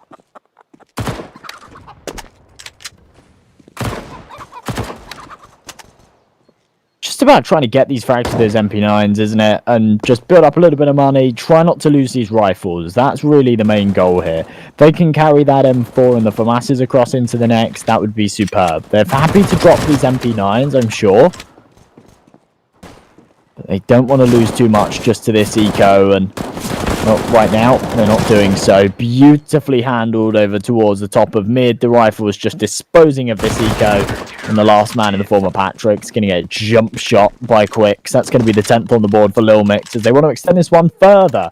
Of course, a flawless round. They don't lose anything, so they're not going to reinvest anything. So they are going to have to face up against the AKs here in the 18. This could be where they're challenged, but even if they do lose this one, it's going to be another investment in the next, where they'll actually have full rifles to work with anyway. Yeah, that's why we like to call this a bonus round, because if they win it, it's just such a gargantuan leap forward. If they don't, then, well, it doesn't really matter. You can brush that one off. Look at this mid-rush, though. They're playing this like a true bonus, like troopers down the middle of the map, and they trade 1-for-1 initially. They won't trade up any of these rifles, but with all of the damage done initially, this is Isaac finding another headshot, and Fate's still stuck behind the smokes. Remember, Han doesn't have an AWP to make this one work, so going right out towards the A-bomb site, I think you still watching the angle is going to be challenged by Nicky. Fast frag, A-bomb site vulnerable. There's only Sved on the defense, and he needs to watch so many of these angles. Up towards Apps for the first, and Spy Leader's unable to take that freebie. Sved was turning the other way, and throws down a smoke grenade as well. Needs to take minimal damage. That Molotov actually still toasts him through, and Spy Leader finds the headshot anyway. So Lilmix, as much damage as they can do, that's the priority. Isaac encroaches. If they can find a headshot or two here, then this could all open up. And Quicks already creating that diversion through the apartments. He knows where two of these players are holding from, and that Molotov might just seal his fate. I think he might just have to backtrack here and leave Isaac to lock these players over on this bomb site. They do have a defuse kit, but this bomb is very far ticked right now. So as the AK-47 encroaches, they want to do as much damage as possible. And well, the answer's all zeros. It's Lilmix still stuck on 10 as Fate take their first of the half. Much better round there from Fate, and it's just unfortunate. A couple of kills certainly could have gone Lilmix's way there. If they connect those shots, maybe it plays out very differently. Sved, despite the fact that he didn't find any frags on the A-bomb site, he did a really good job at just staying alive. He knew that he was being pushed. He knew that he was the only man on the site. So just staying alive for another 20 seconds buys some time for the rotations, and that's massively impactful and actually gave Lilmix a chance in a round that they wouldn't have had otherwise. Here in the 19th, this is where the reinvestment comes through. 3 M4s, 2 MP9s to work with. Certainly not the best of buys, but with this deep banana smoke, a more aggressive stance, massive opportunity for them to take this one. Yeah, certainly the case, and I think this could be Fate's way back in if they can level up the scoreline perhaps. Smoke's way on the A-bomb site. Fate just playing a very slow default once more. Hunting for those opening frags, of course. They probably know that they're against maybe not the most optimal buy in the world. You see those MP9s on Lilmix right now, one of which postured towards the bottom of Banana. There goes the re-swing. They want to divert the attention away from Isaac, but there's the pre-fire. It's hard to hit the shot, and well, that leaves the B site vulnerable this time. 45 seconds left to play, and Fate don't want to commit. Well, they need to make a decision sooner rather than later. There's now 35 seconds left on this clock. They've got a man advantage as well. It is very much looking like they are going to opt towards this A-bomb site, but oh, the boost from Sved, it's perfect. He can fall away untraded and even contest towards balcony. This is perfect from Lilmix, and even Quicks finishing things off with the MP9. What a shot to hit at that kind of range.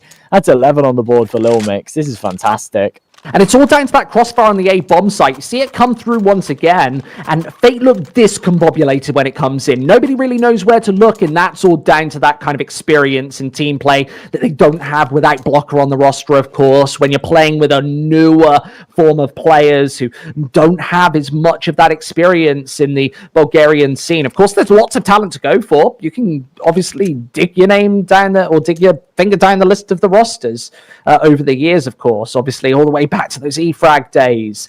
8-11 though, and we see another timeout. Fate taking a quick discussion before getting back into the action. They don't have a lot of money to play with here, so we'll see a couple of pistols come out. Han obviously wants to keep $1,000 in the reserve. That guarantees him an AWP, not in the next round, but the following. That'd be round number 22, when Lilmix would potentially already be 13-8 up. They've got to get there first. Well, they're only leading by 3, and as you say, they just need to extend this further. They need to close out this second map, actually, of this series. Otherwise, it's going to go the distance. It's going to be a bit of a drag for them. Fate, their backs are against the wall. They are fighting hard to stay in this one. Of course, we've said it so many times over the weekend, but this is a single elimination bracket. There's no margin for error. There's no chance for mistakes. Here in the 20th, Lilmix, massive economical advantage. They've got all the automatic rifles to work with, and they should just be able to shut this one down. Certainly should be. The shots, and Fate, once again, they walk into this crossfire and they don't know how to contend with it. Bodemaster already towards the bottom of mid to deal with the last, and Patrick, yeah, he might slip through a bomb plant on this A bomb site. That's actually fairly impactful, gives them money, which otherwise they would have gone without. But now the 1 versus 3, only a Deagle in hand. He does have the Kevlar, so aim punch doesn't become the issue, but these rifles approaching definitely do. 2 headshots, and Patrick has a chance. Does whiff the third, but he's done heavy damage, and that's something that we can go without mentioning. Lilmix, they don't have a lot of money carried into the next, and definitely becomes problematic if Fate start winning rounds. That could be impactful even though he doesn't win it. That was pretty awesome, and almost a 1v3 that went his way. That's just sometimes how the Deagle spam goes. 2 headshots, whilst it's not the round, as you say, massive damage. At a time where he's really just hoping for the bomb plant and not really expecting a whole lot more, he's actually forced the reinvestments. And for Lilmix right now, that's a really costly thing. They've got 2 players down to these MP9s, and that really evens the playing field here in round number 21.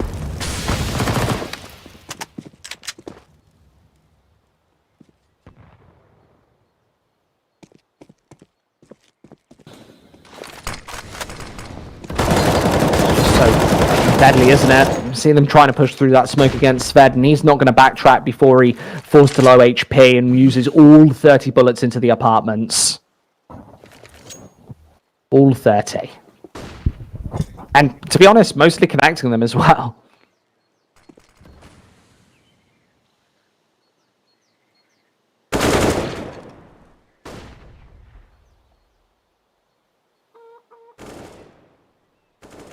Right now, you definitely do have this sort of a scenario where Fate are just kind of falling at every single reserve. And I've got to say, it all is down to this A bomb site take. Towards B, they've actually been having mildly regular success. But these crossfires on the A bomb site, they just aren't dealing with them nicely. And they're not going to have a full buy in this one either. So this is going exactly as Dust 2.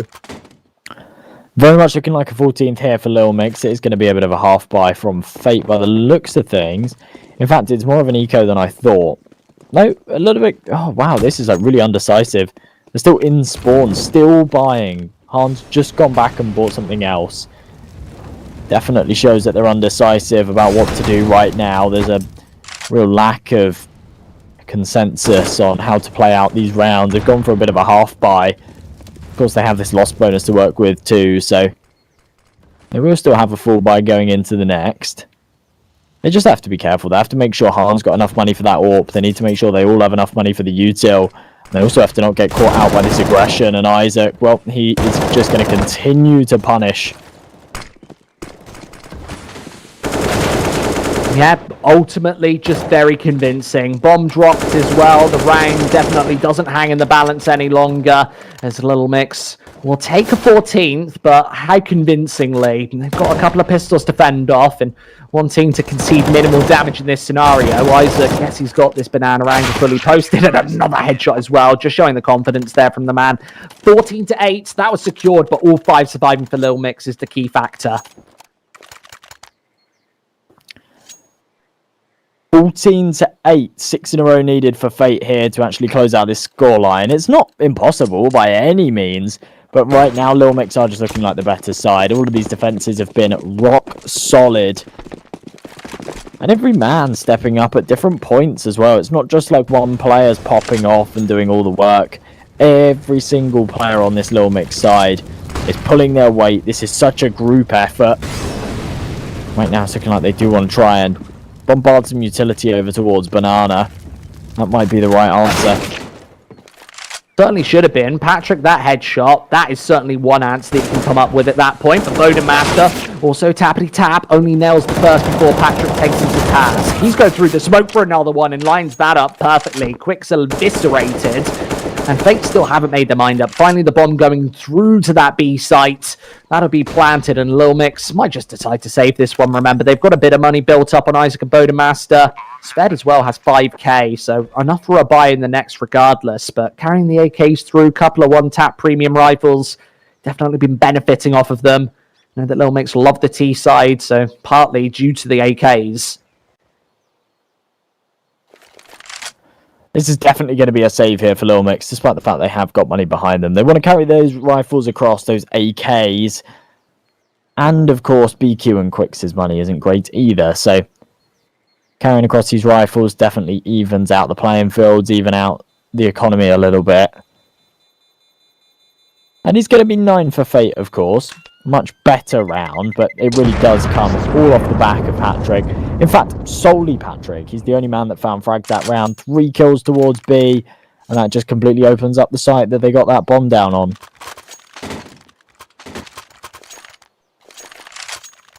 And how replicatable is that? Obviously, Patrick's found 3 kills right there, but can that really continue? I'm really not sure.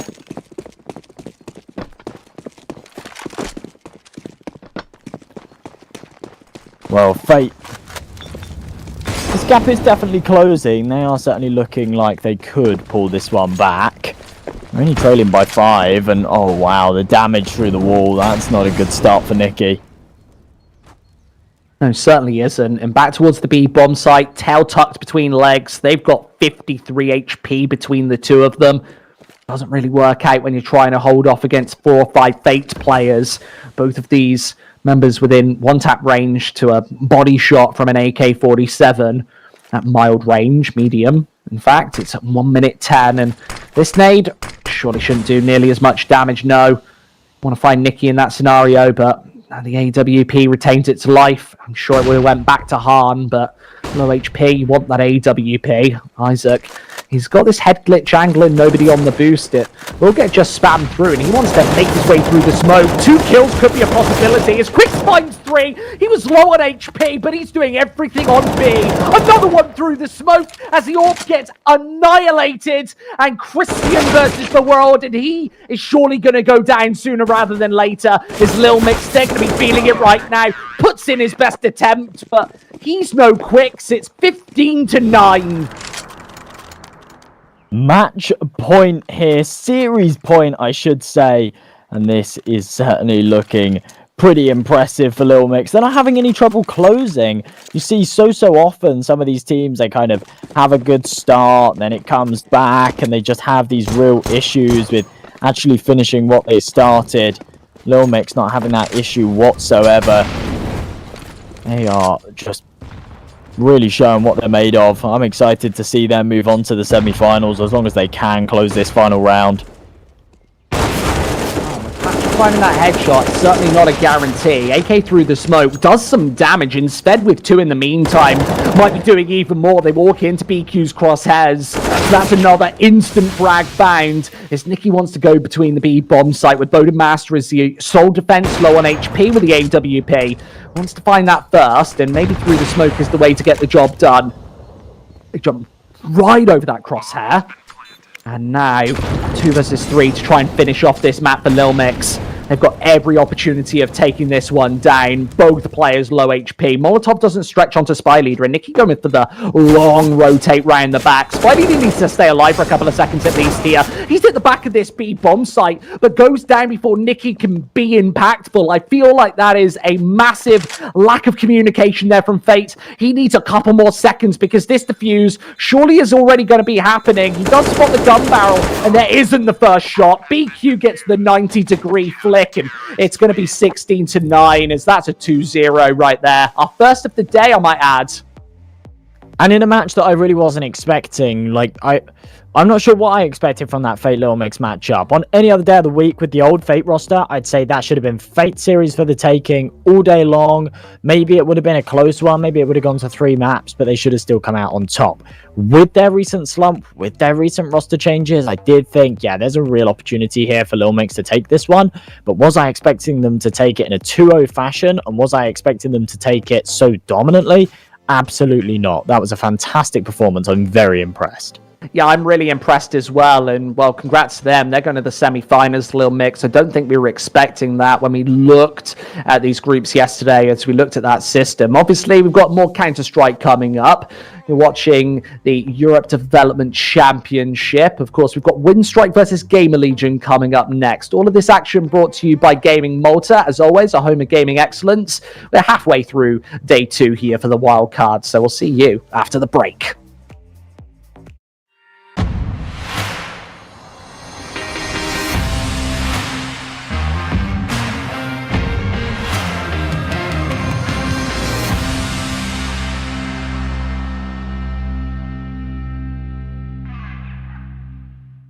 Headshot, nice. Fist bumps go to the teammates. I wanna hear your go, go, go. I wanna see you falling fast. Win the round. Win the game. Very much. They play, you win.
Headshot. Nice. Fist bumps go to the teammates. I wanna hear your go, go, go. I wanna see you falling fast. Win the round. Win the game. Very much. They play, you win.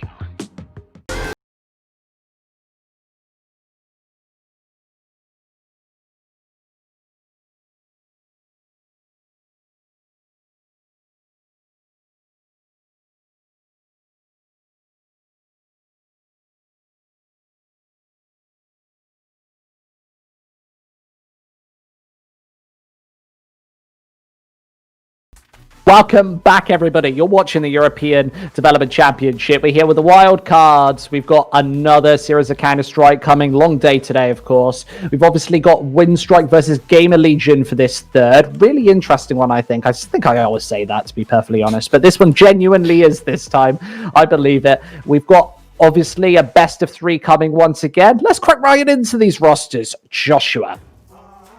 Well, of course, we got Winstrike. We saw them once yesterday, but they weren't all too challenged against Project Diversio. They took that one 2-0 and pretty convincingly too. Of course, Bondic, he's massively experienced player, then leading the charge with the team with Alien, Lackey, Krizen and Nickelback, who have really proven themselves over the last year as just a really strong CIS side. They've been playing a lot of sort of tier 2 tournaments and been playing very well in them. And then as you move over to this Gamer Legion roster, I feel like, okay, although Gamer Legion obviously aren't a British organisation, people consider Endpoint as like UKCS, yeah? But technically, this roster is just as much, if not more so, UKCS than Endpoint is. So I like this team.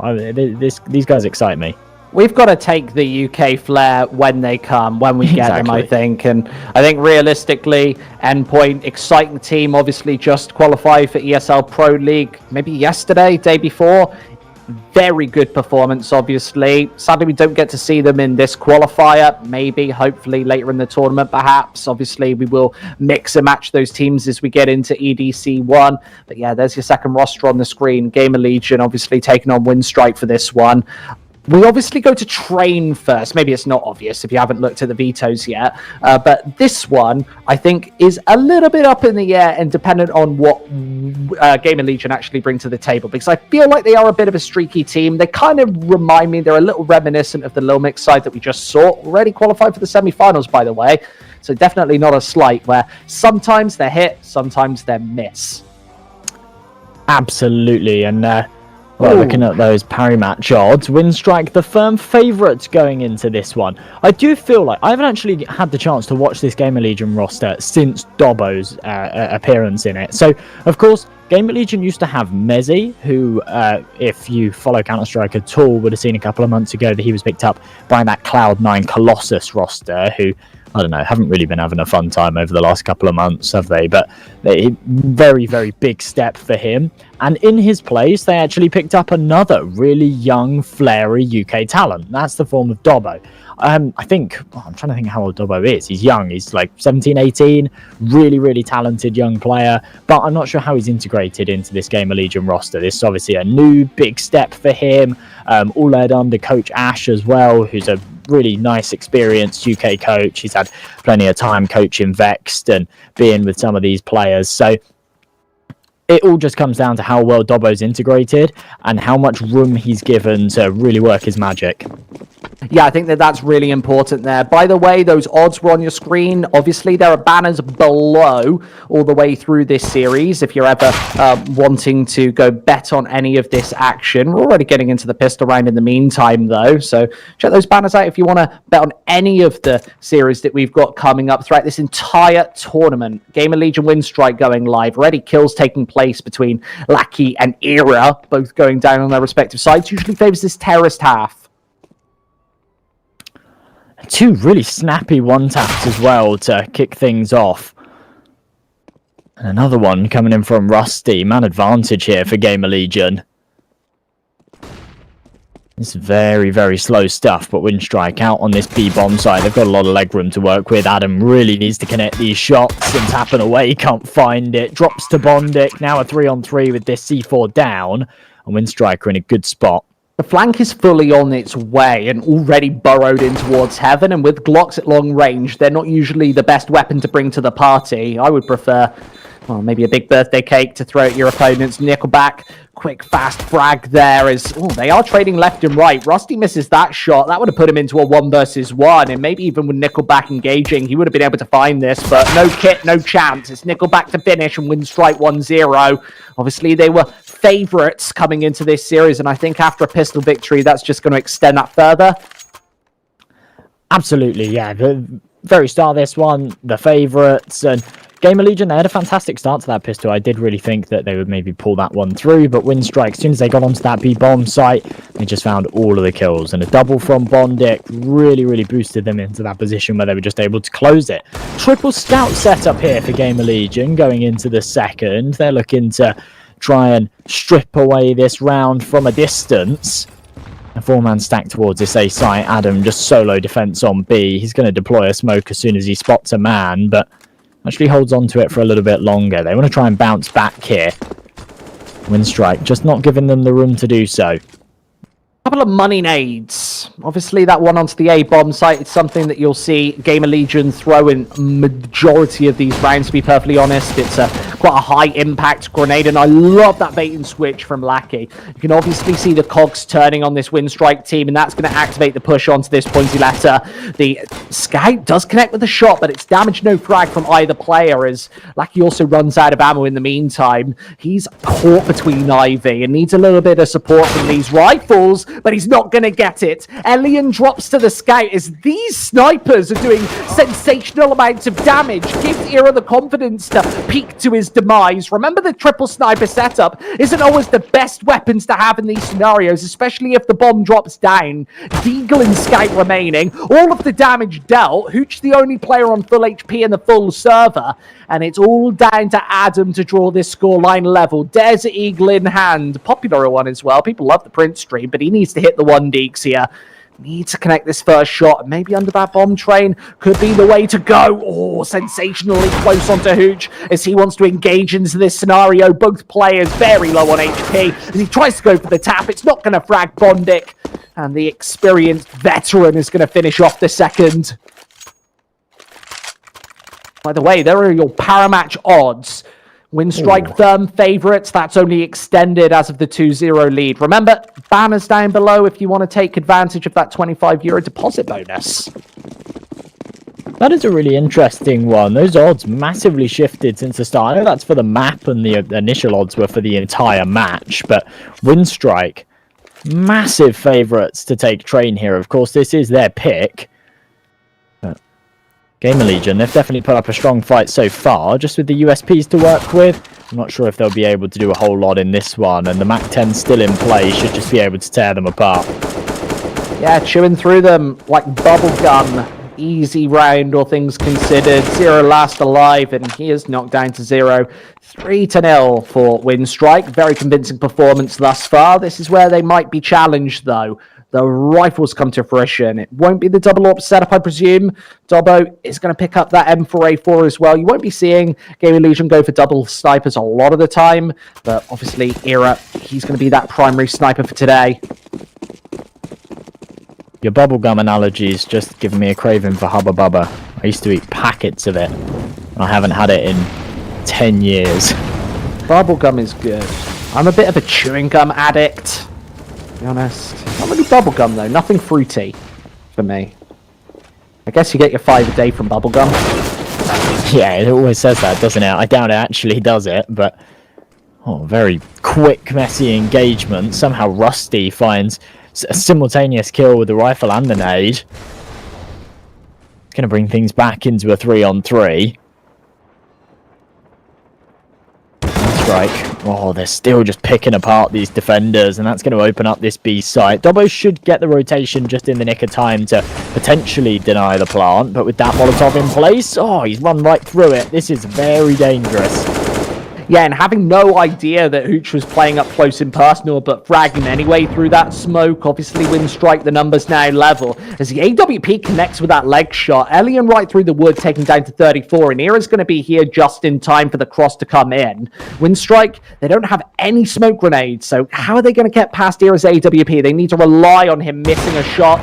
That double peek doesn't work out for them, and he even spots out the cross from Nickelback. The captain here from the Winstrike squad tries to tap that bomb to force the engagement, but Era's obviously spotted it, and with pop dot control taken, this swing should deny the plant. It'll be Gamer Legions first.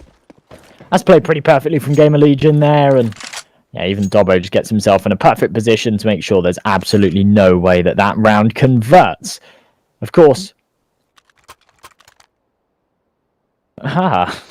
Hey, right. We've been told that there's a technical pause because a player has spilt coffee. Oh no, that can take. That's going to be a longer one, isn't it? That is probably actually going to be a longer one. Yeah, I've had that plenty of time, and it's not a fun one. I have a story. I can't remember what event it was from, and I can't remember. It was either Pith or Exist. I think it might have been Exist. Okay, in fact, I'm pretty certain it was Exist. So there was an event like years and years ago, and Exist apparently used to do this thing where he'd like stack mouse pads. So he'd have like 2 or 3 mouse pads on top of each other to have like a thicker mouse pad. Because I do that. That's kind of like the feel. Yeah, you do that. You stack mouse pads. And he knocked over his drink at a LAN event, and they had to call a pause. And find him and find him a new mouse pad, yeah? But they had like spare mouse pads and things like that, and he didn't like any of them. Apparently he was like very particular about his mouse pad. I was like very unhappy about playing with any other mouse pads, and they just like couldn't come to a resolution for the mouse pad issue. So what did they do? They just I think in the end he just had to play with a different mouse pad, but it was upset. The mouse pad princess.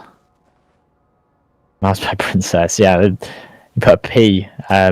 What's that one called? What fairy tale is that from? Where there's the P under the mattresses?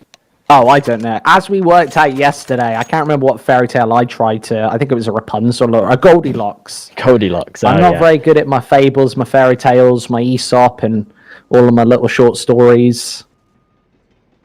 I can't remember. I feel like it's just called like the P. It's definitely not called that, but like the P. No, like the princess and the I don't know. The princess and the P. Maybe I don't think so though. Princess P sounds like a rapper. It actually does. Hey, I'm Princess P. It's my rap name.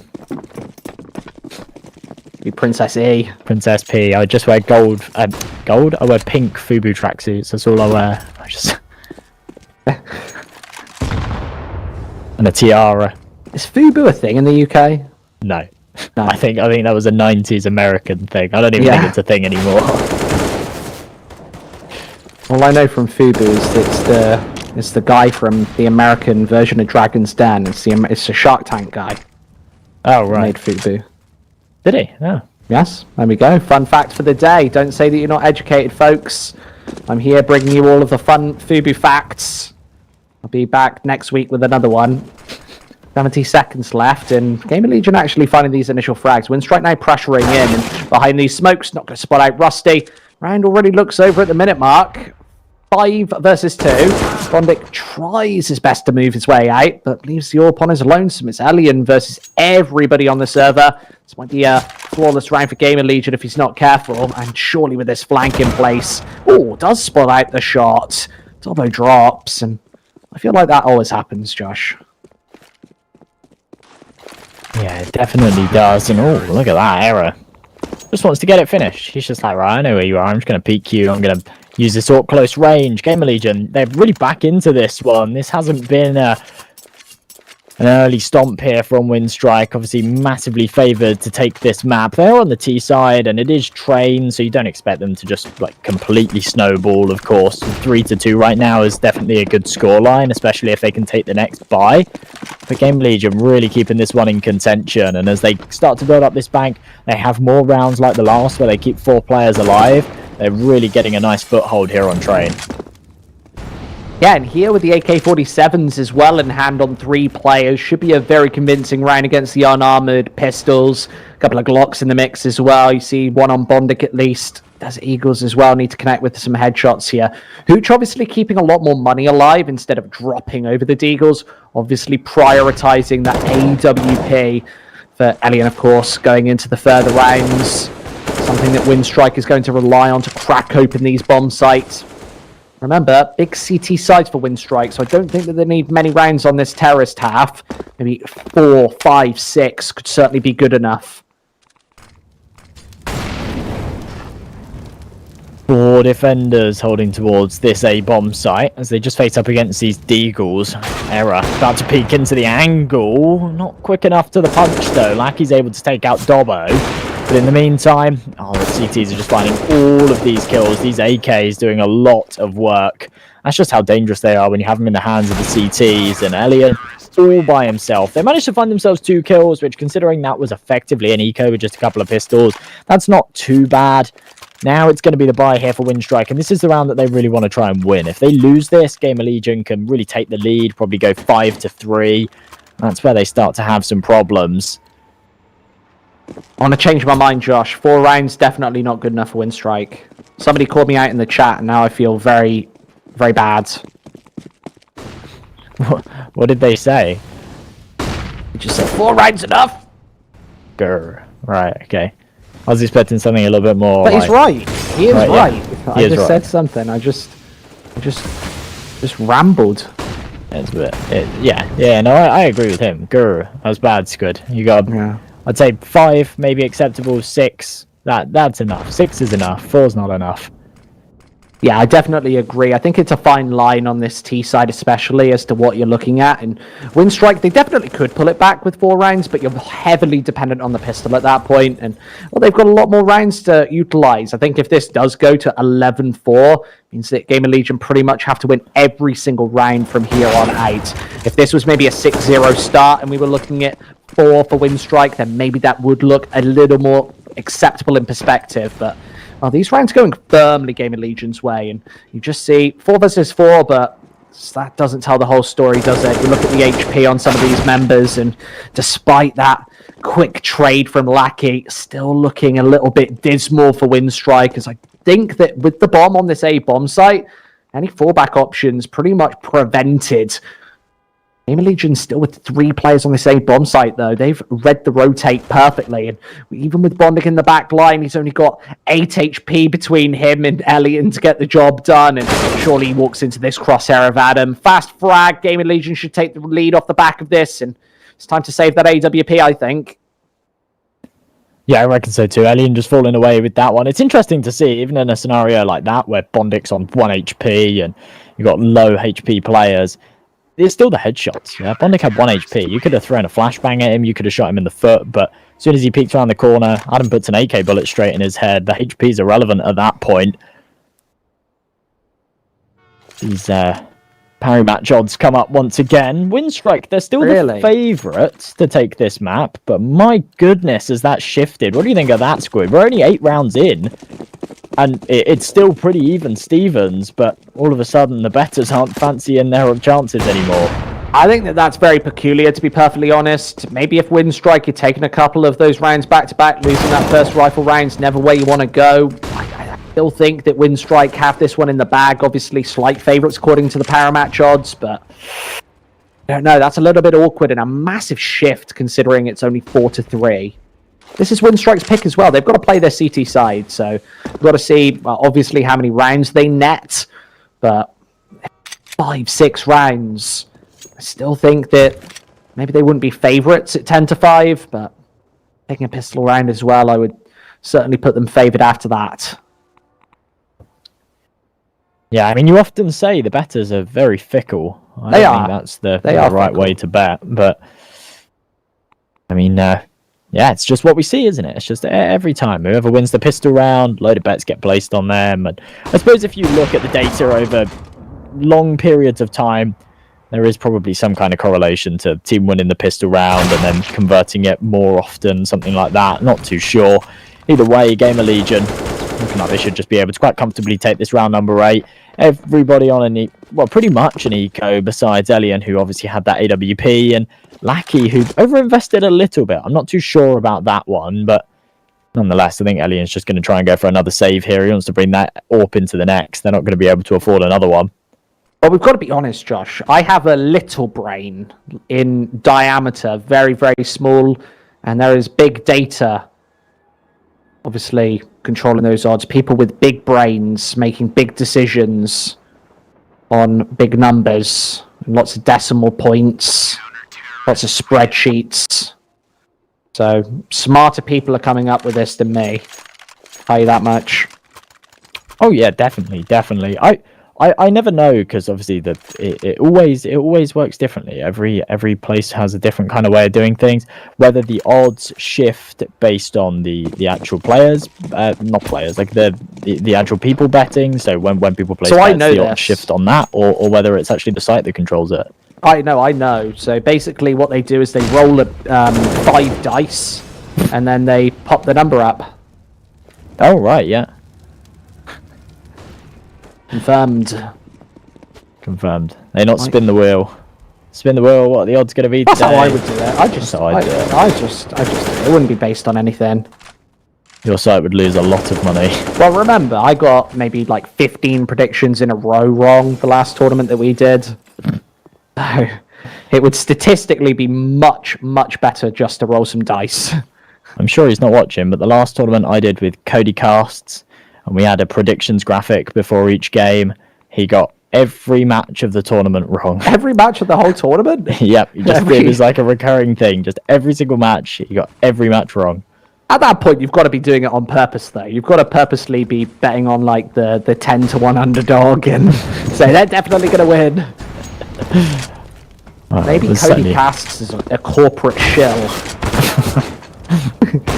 40 seconds left. And a 4 versus 3 on this A-bomb site. Winstrike before we get too far into that. Actually trading up evenly. AWP in hand for Elian. We talked about him wanting that earlier on today and Hooch saving the money to ensure it. But he's out in the open. And Ira's just going to connect that lightning fast shot. Lackey trades it back though, as we are still at evens with 20 seconds left. TikTok, they need to get this bomb down sooner rather than later. And they're waiting and watching for that smoke to dissipate before they take Ira down and away. Bondik's there to provide the pain. And with 8 seconds left on the board, Adam, he's going to maneuver in right here, right now. Tries to spray down both of them, but only finds Lackey. There's Bondik to trade, and it's that height of experience just to play that one as a pack. Oh, the crazy spray transfers don't always come through. In fact, they're often very, very inconsistent and very, very difficult. Gamer Legion, they still lead by 1, but not being able to clutch out that means that Winstrike are really back in the game here. They've got the full weaponry to work with, got the utility, and Dobbo only with a scout in hand here. This double AWP setup no longer in play. AWP as well, tags onto Adam right at the start, and Elliot wants to burst on through, expecting no further defense on the B bomb site, and he's absolutely right. Gamer Legion round already over. They don't want to commit the rifles to this engagement. It's a dangerous game to be playing, to just charge in after the leg, but I think they've had enough rounds to recognise that Adam is just playing this solo B defence, and I'm not sure if Gamer Legion are going to react off of this and actually in future rounds just stop playing just that solo anchor and maybe put another man onto that B-bomb site. But if they don't, then there's definitely an opportunity for Winstrike to abuse it, because, okay, it is pretty standard to put that one man on that B-bomb site and then have just a fast rotating connector to support when the info comes through, but the whole purpose of that is the 1B defender plays up close. He then has those sound cues, and he can relay that information to his teammates so that the rotations come in before the site take. Whereas if Winstrike play a really slow approach towards B, they don't make any noise, and then they go for the quick execute like they just did there, then Adam has no opportunity whatsoever to call for reinforcements, and that round is just done in a matter of seconds.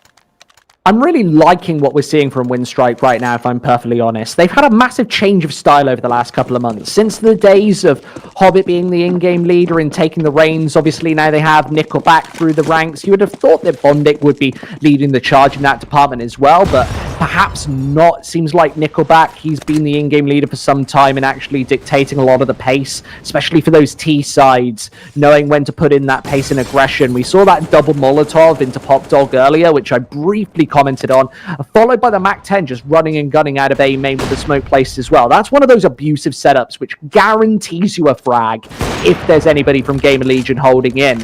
And Gamer Legion, respectively, are just trying to find these opening kills based on brute firepower. Doesn't seem to be utility giving them a frag when needed.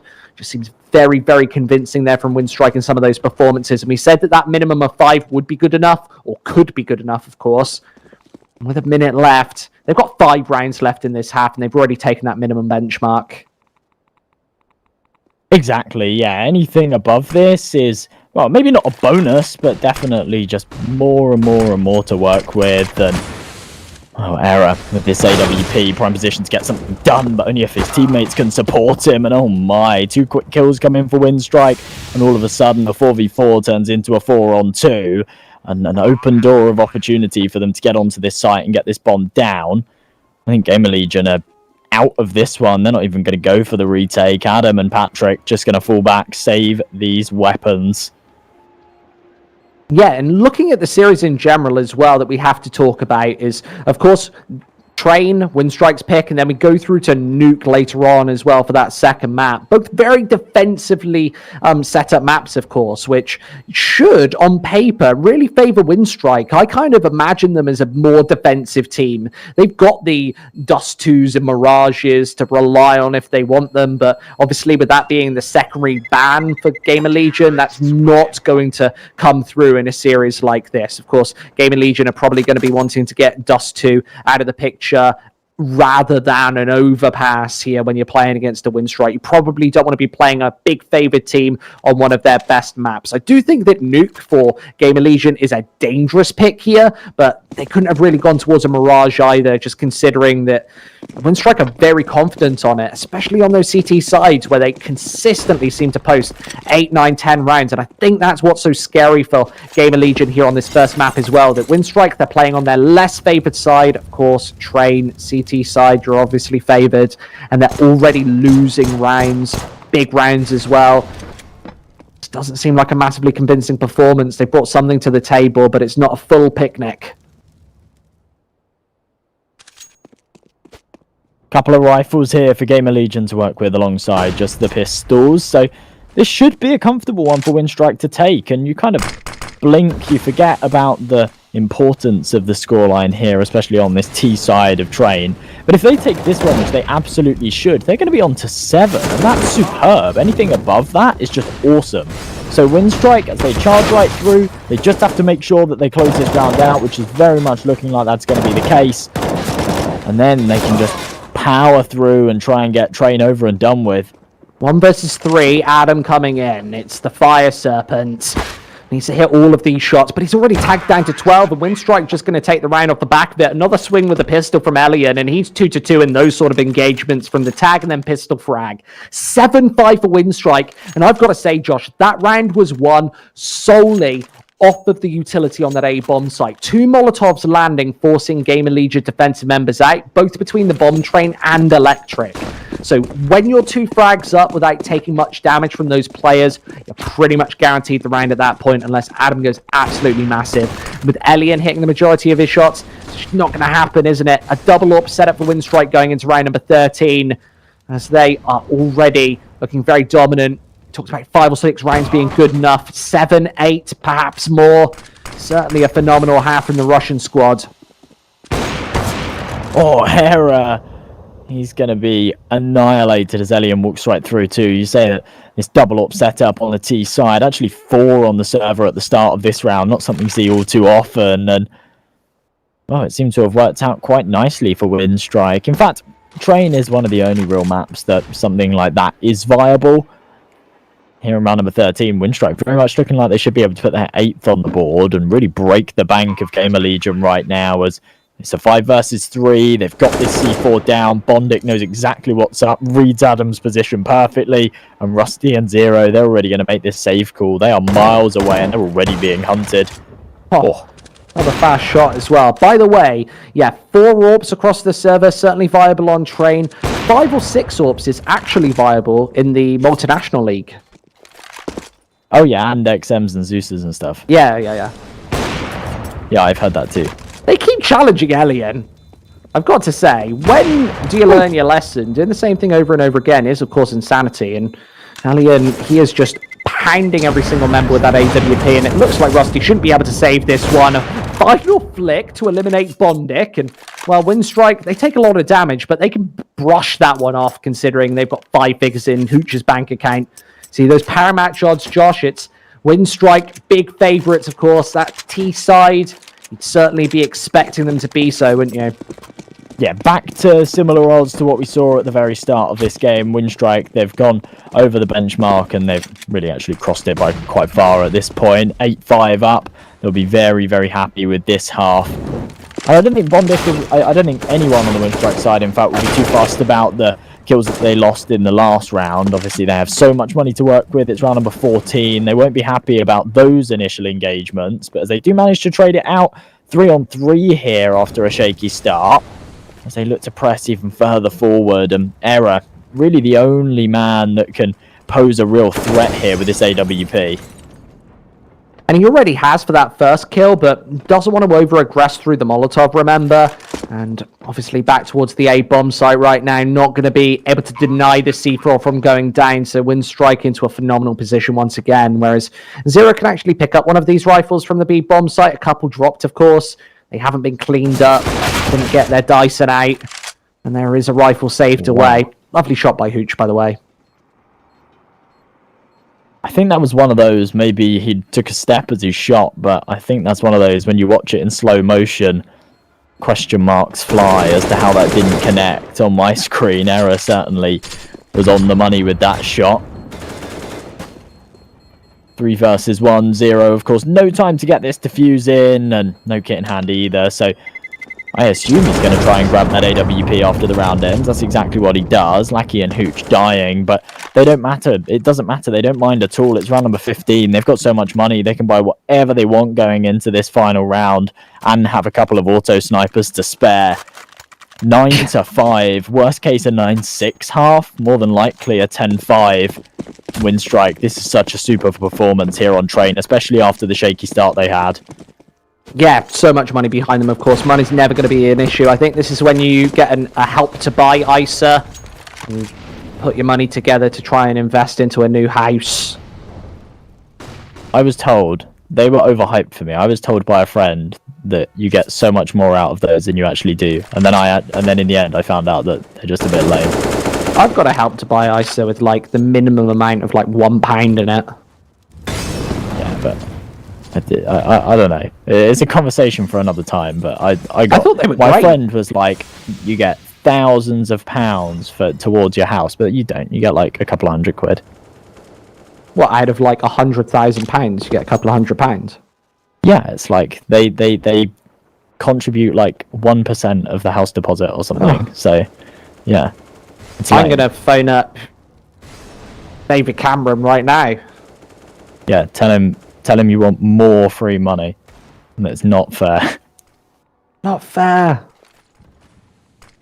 This is looking like it could be a double-digit half, by the way, for Windstrike. Obviously, this has gone very one-sided. First little bits of aggression, now prompted from Gamer Legion. It's Zero, just hearing those footsteps. Elliot teasing him around this corner. And they will peek with a knife out as well. And Elliot, maybe a little bit impromptu, doesn't want to go for the swing. Instead, attacking 9, isn't able to find both shots. And Gamer Legion do at least secure 6 before the end of the half there. You see that run of 5 right in the middle there? But it was Windstrike really just dominating the approach. Yeah, that's where they bounce right back and just start stringing many rounds together. Here on this CT side, they don't even need the pistol round, but if they take it, then it's a massive bonus. I think Gamer Legion, this is where they absolutely need to step up, win this pistol, try and close this gap as early as possible. But that's a lot easier said than done here on Train. And I'd actually like to see them just go for a fast play towards B, which I think is what they're going for here.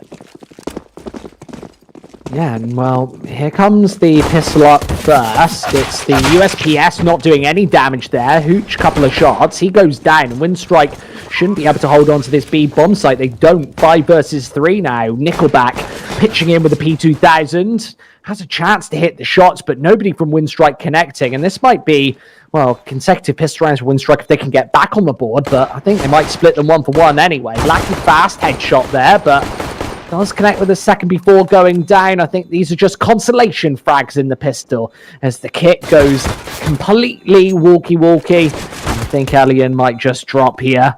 Obviously, doesn't matter too much. He's already conceded damage, so no freebie head armor for him. And they Gamer Legion, that's a 7th rounder, one that they desperately needed.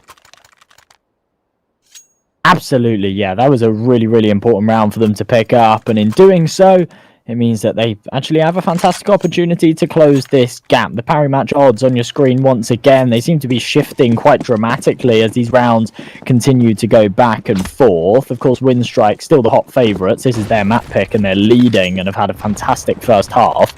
However, Gamer Legion, off the back of winning the second half pistol, really back in this one. And yeah, our partners over at Parry Match definitely agree with that one. Yeah, they certainly do. There's a banner down below, remember, for all of our partners for this tournament. Deposit bonuses and all for his friends down in the Twitch banners. It'll be a simple round here for Gamer Legion. Of course, made a little bit more complicated by the Windstrike force buy. A couple of pistols over towards this B-bomb site, but rotates a little late, and Rusty does find another one. This is where I would prioritize a save, but Alien seems to want to go for it with a scout. If they can backtrack, then they carry these through to the next round, and maybe even steal away a rifle inside the pop dog if Gamer Legion gets too aggressive.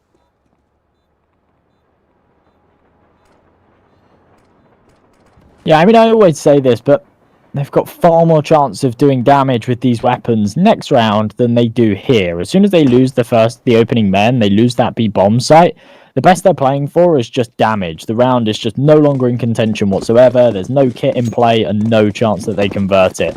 Whereas if they hold on to these weapons, they'll essentially just have the same buy going into the next round. They'll be up against the same buy too, as there's no way Gamer Legion are going to reinvest.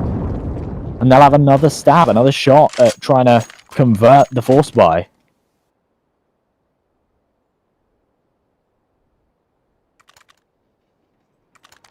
You basically get 2 for the price of 1, of course. 8 to 9 as well. If Windstrike can stretch ahead here before they get to the rifle opportunities, then that is going to shut Gamer Legions down in their tracks. It's maybe even Gamer Legion closing up the scores on the doors, though, considering they are just against 3 sets of Kevlar and you don't really want to invest into the next and put yourself into an ill-advised economic position going into the follow-up rounds. Nickelback angle, but doesn't connect those very tough deagle shots. You can't blame him, but he does connect that one. Elian, in the meantime, doing the damage, and this is where even a half-buy gets dangerous on train.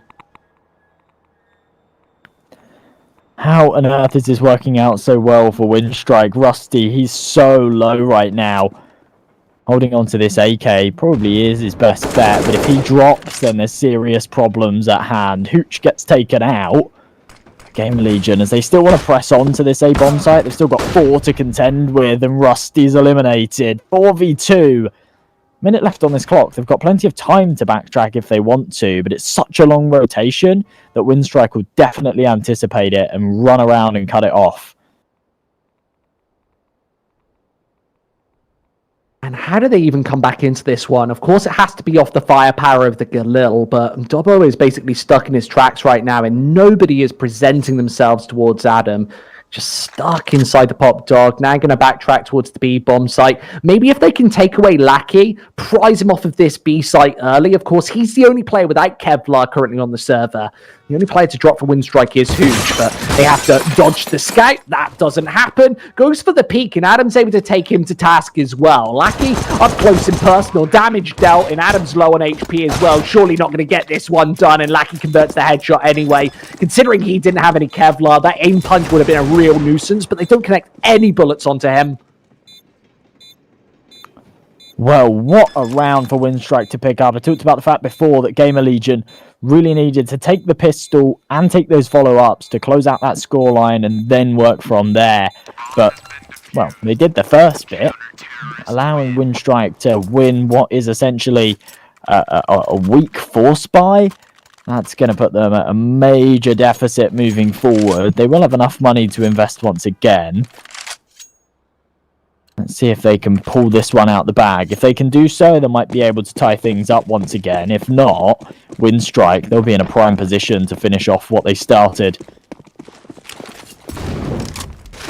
And that is such a break in momentum as well for Gamer Legion. I don't know if they can actually come back from that one. If they cannot win one of these early rounds, then Winstrike, obviously, heavily CT-sided map. It's their pick. They feel incredibly comfortable on it. They've got a monstrous 70% win rate. That's playing against some of the better teams in the European scene and obviously the best in the CIS scene over the last couple of weeks as well. They're always defaulting towards it. And it's all off the back of these opening picks. You see Elian's AWP is savage. Another frag for him as Adam falls without doing anything and leaving just Bondnik on this B bomb site. Goes incognito to take away Dobbo. And Gamer Legion falling apart in the seams at this T side. Rusty Zero, they need to do at least a little bit of damage because the money, we can see at M&J, it's already building for the Russians. Gamer Legion, this one's gone horribly wrong for them, and with very little time left on this clock, I'm not even sure what they're going for here. It very much felt like they were going for a save for a few seconds there, but Zero continues to press through, and Rusty wrapping around Ivy. With very little time left on this clock, it does feel like they're going for this one, and Zero, if he runs out here, this is just suicide, and, well, that's his game plan. I mean, yeah, alright then, Winstrike on 11. 5 away from the finish line now. Gamer Legion, they obviously need to get this one back, but how? They've not got the money to work with. This will go 8 to 12 more than likely. And it's all down to just Winstrike to finish off this map and take us to perhaps a more competitive one coming up next. But that's Nuke. We know how good the Winstrike CT side can often be on that one as well. Obviously, they'll get to start on it. If you pick the map, your opponent picks the starting side. Big advantage to Winstrike going into the next. And, well, this time it's just the AWP firing away the rest. It's Elian. Quick shots. AK-47 there to contend as well. So many AKs on this B side, most notably. Well, of course, just a really, really clean round from Winstrike there, just up against that full eco. Nobody on Gamer Legion has enough cash to buy an AWP. Dobbo could have gone for a glass cannon there with nothing else, but I wouldn't advise that, especially not on that T side. Glass cannon far more viable on the defensive half. Do it on the T side, you're playing a dangerous game. Trailing by 4, they need 4 in a row to try and level out this scoreline. Preferably more to actually win this match. Winstrike, they're drawing closer and closer to that magic number 16 as they face up against these 3 AKs, the 2 Galils. Gamer Legion headed over to B early on. I think they might still think that there's a solo anchor defense, and that's not the case anymore. Hooch and Nickelback both holding. They've got a nice little crossfire in place as well to deal with the push as it comes through. Yes, certainly not as weak and wobbly as that single-man Gamer Legion defense.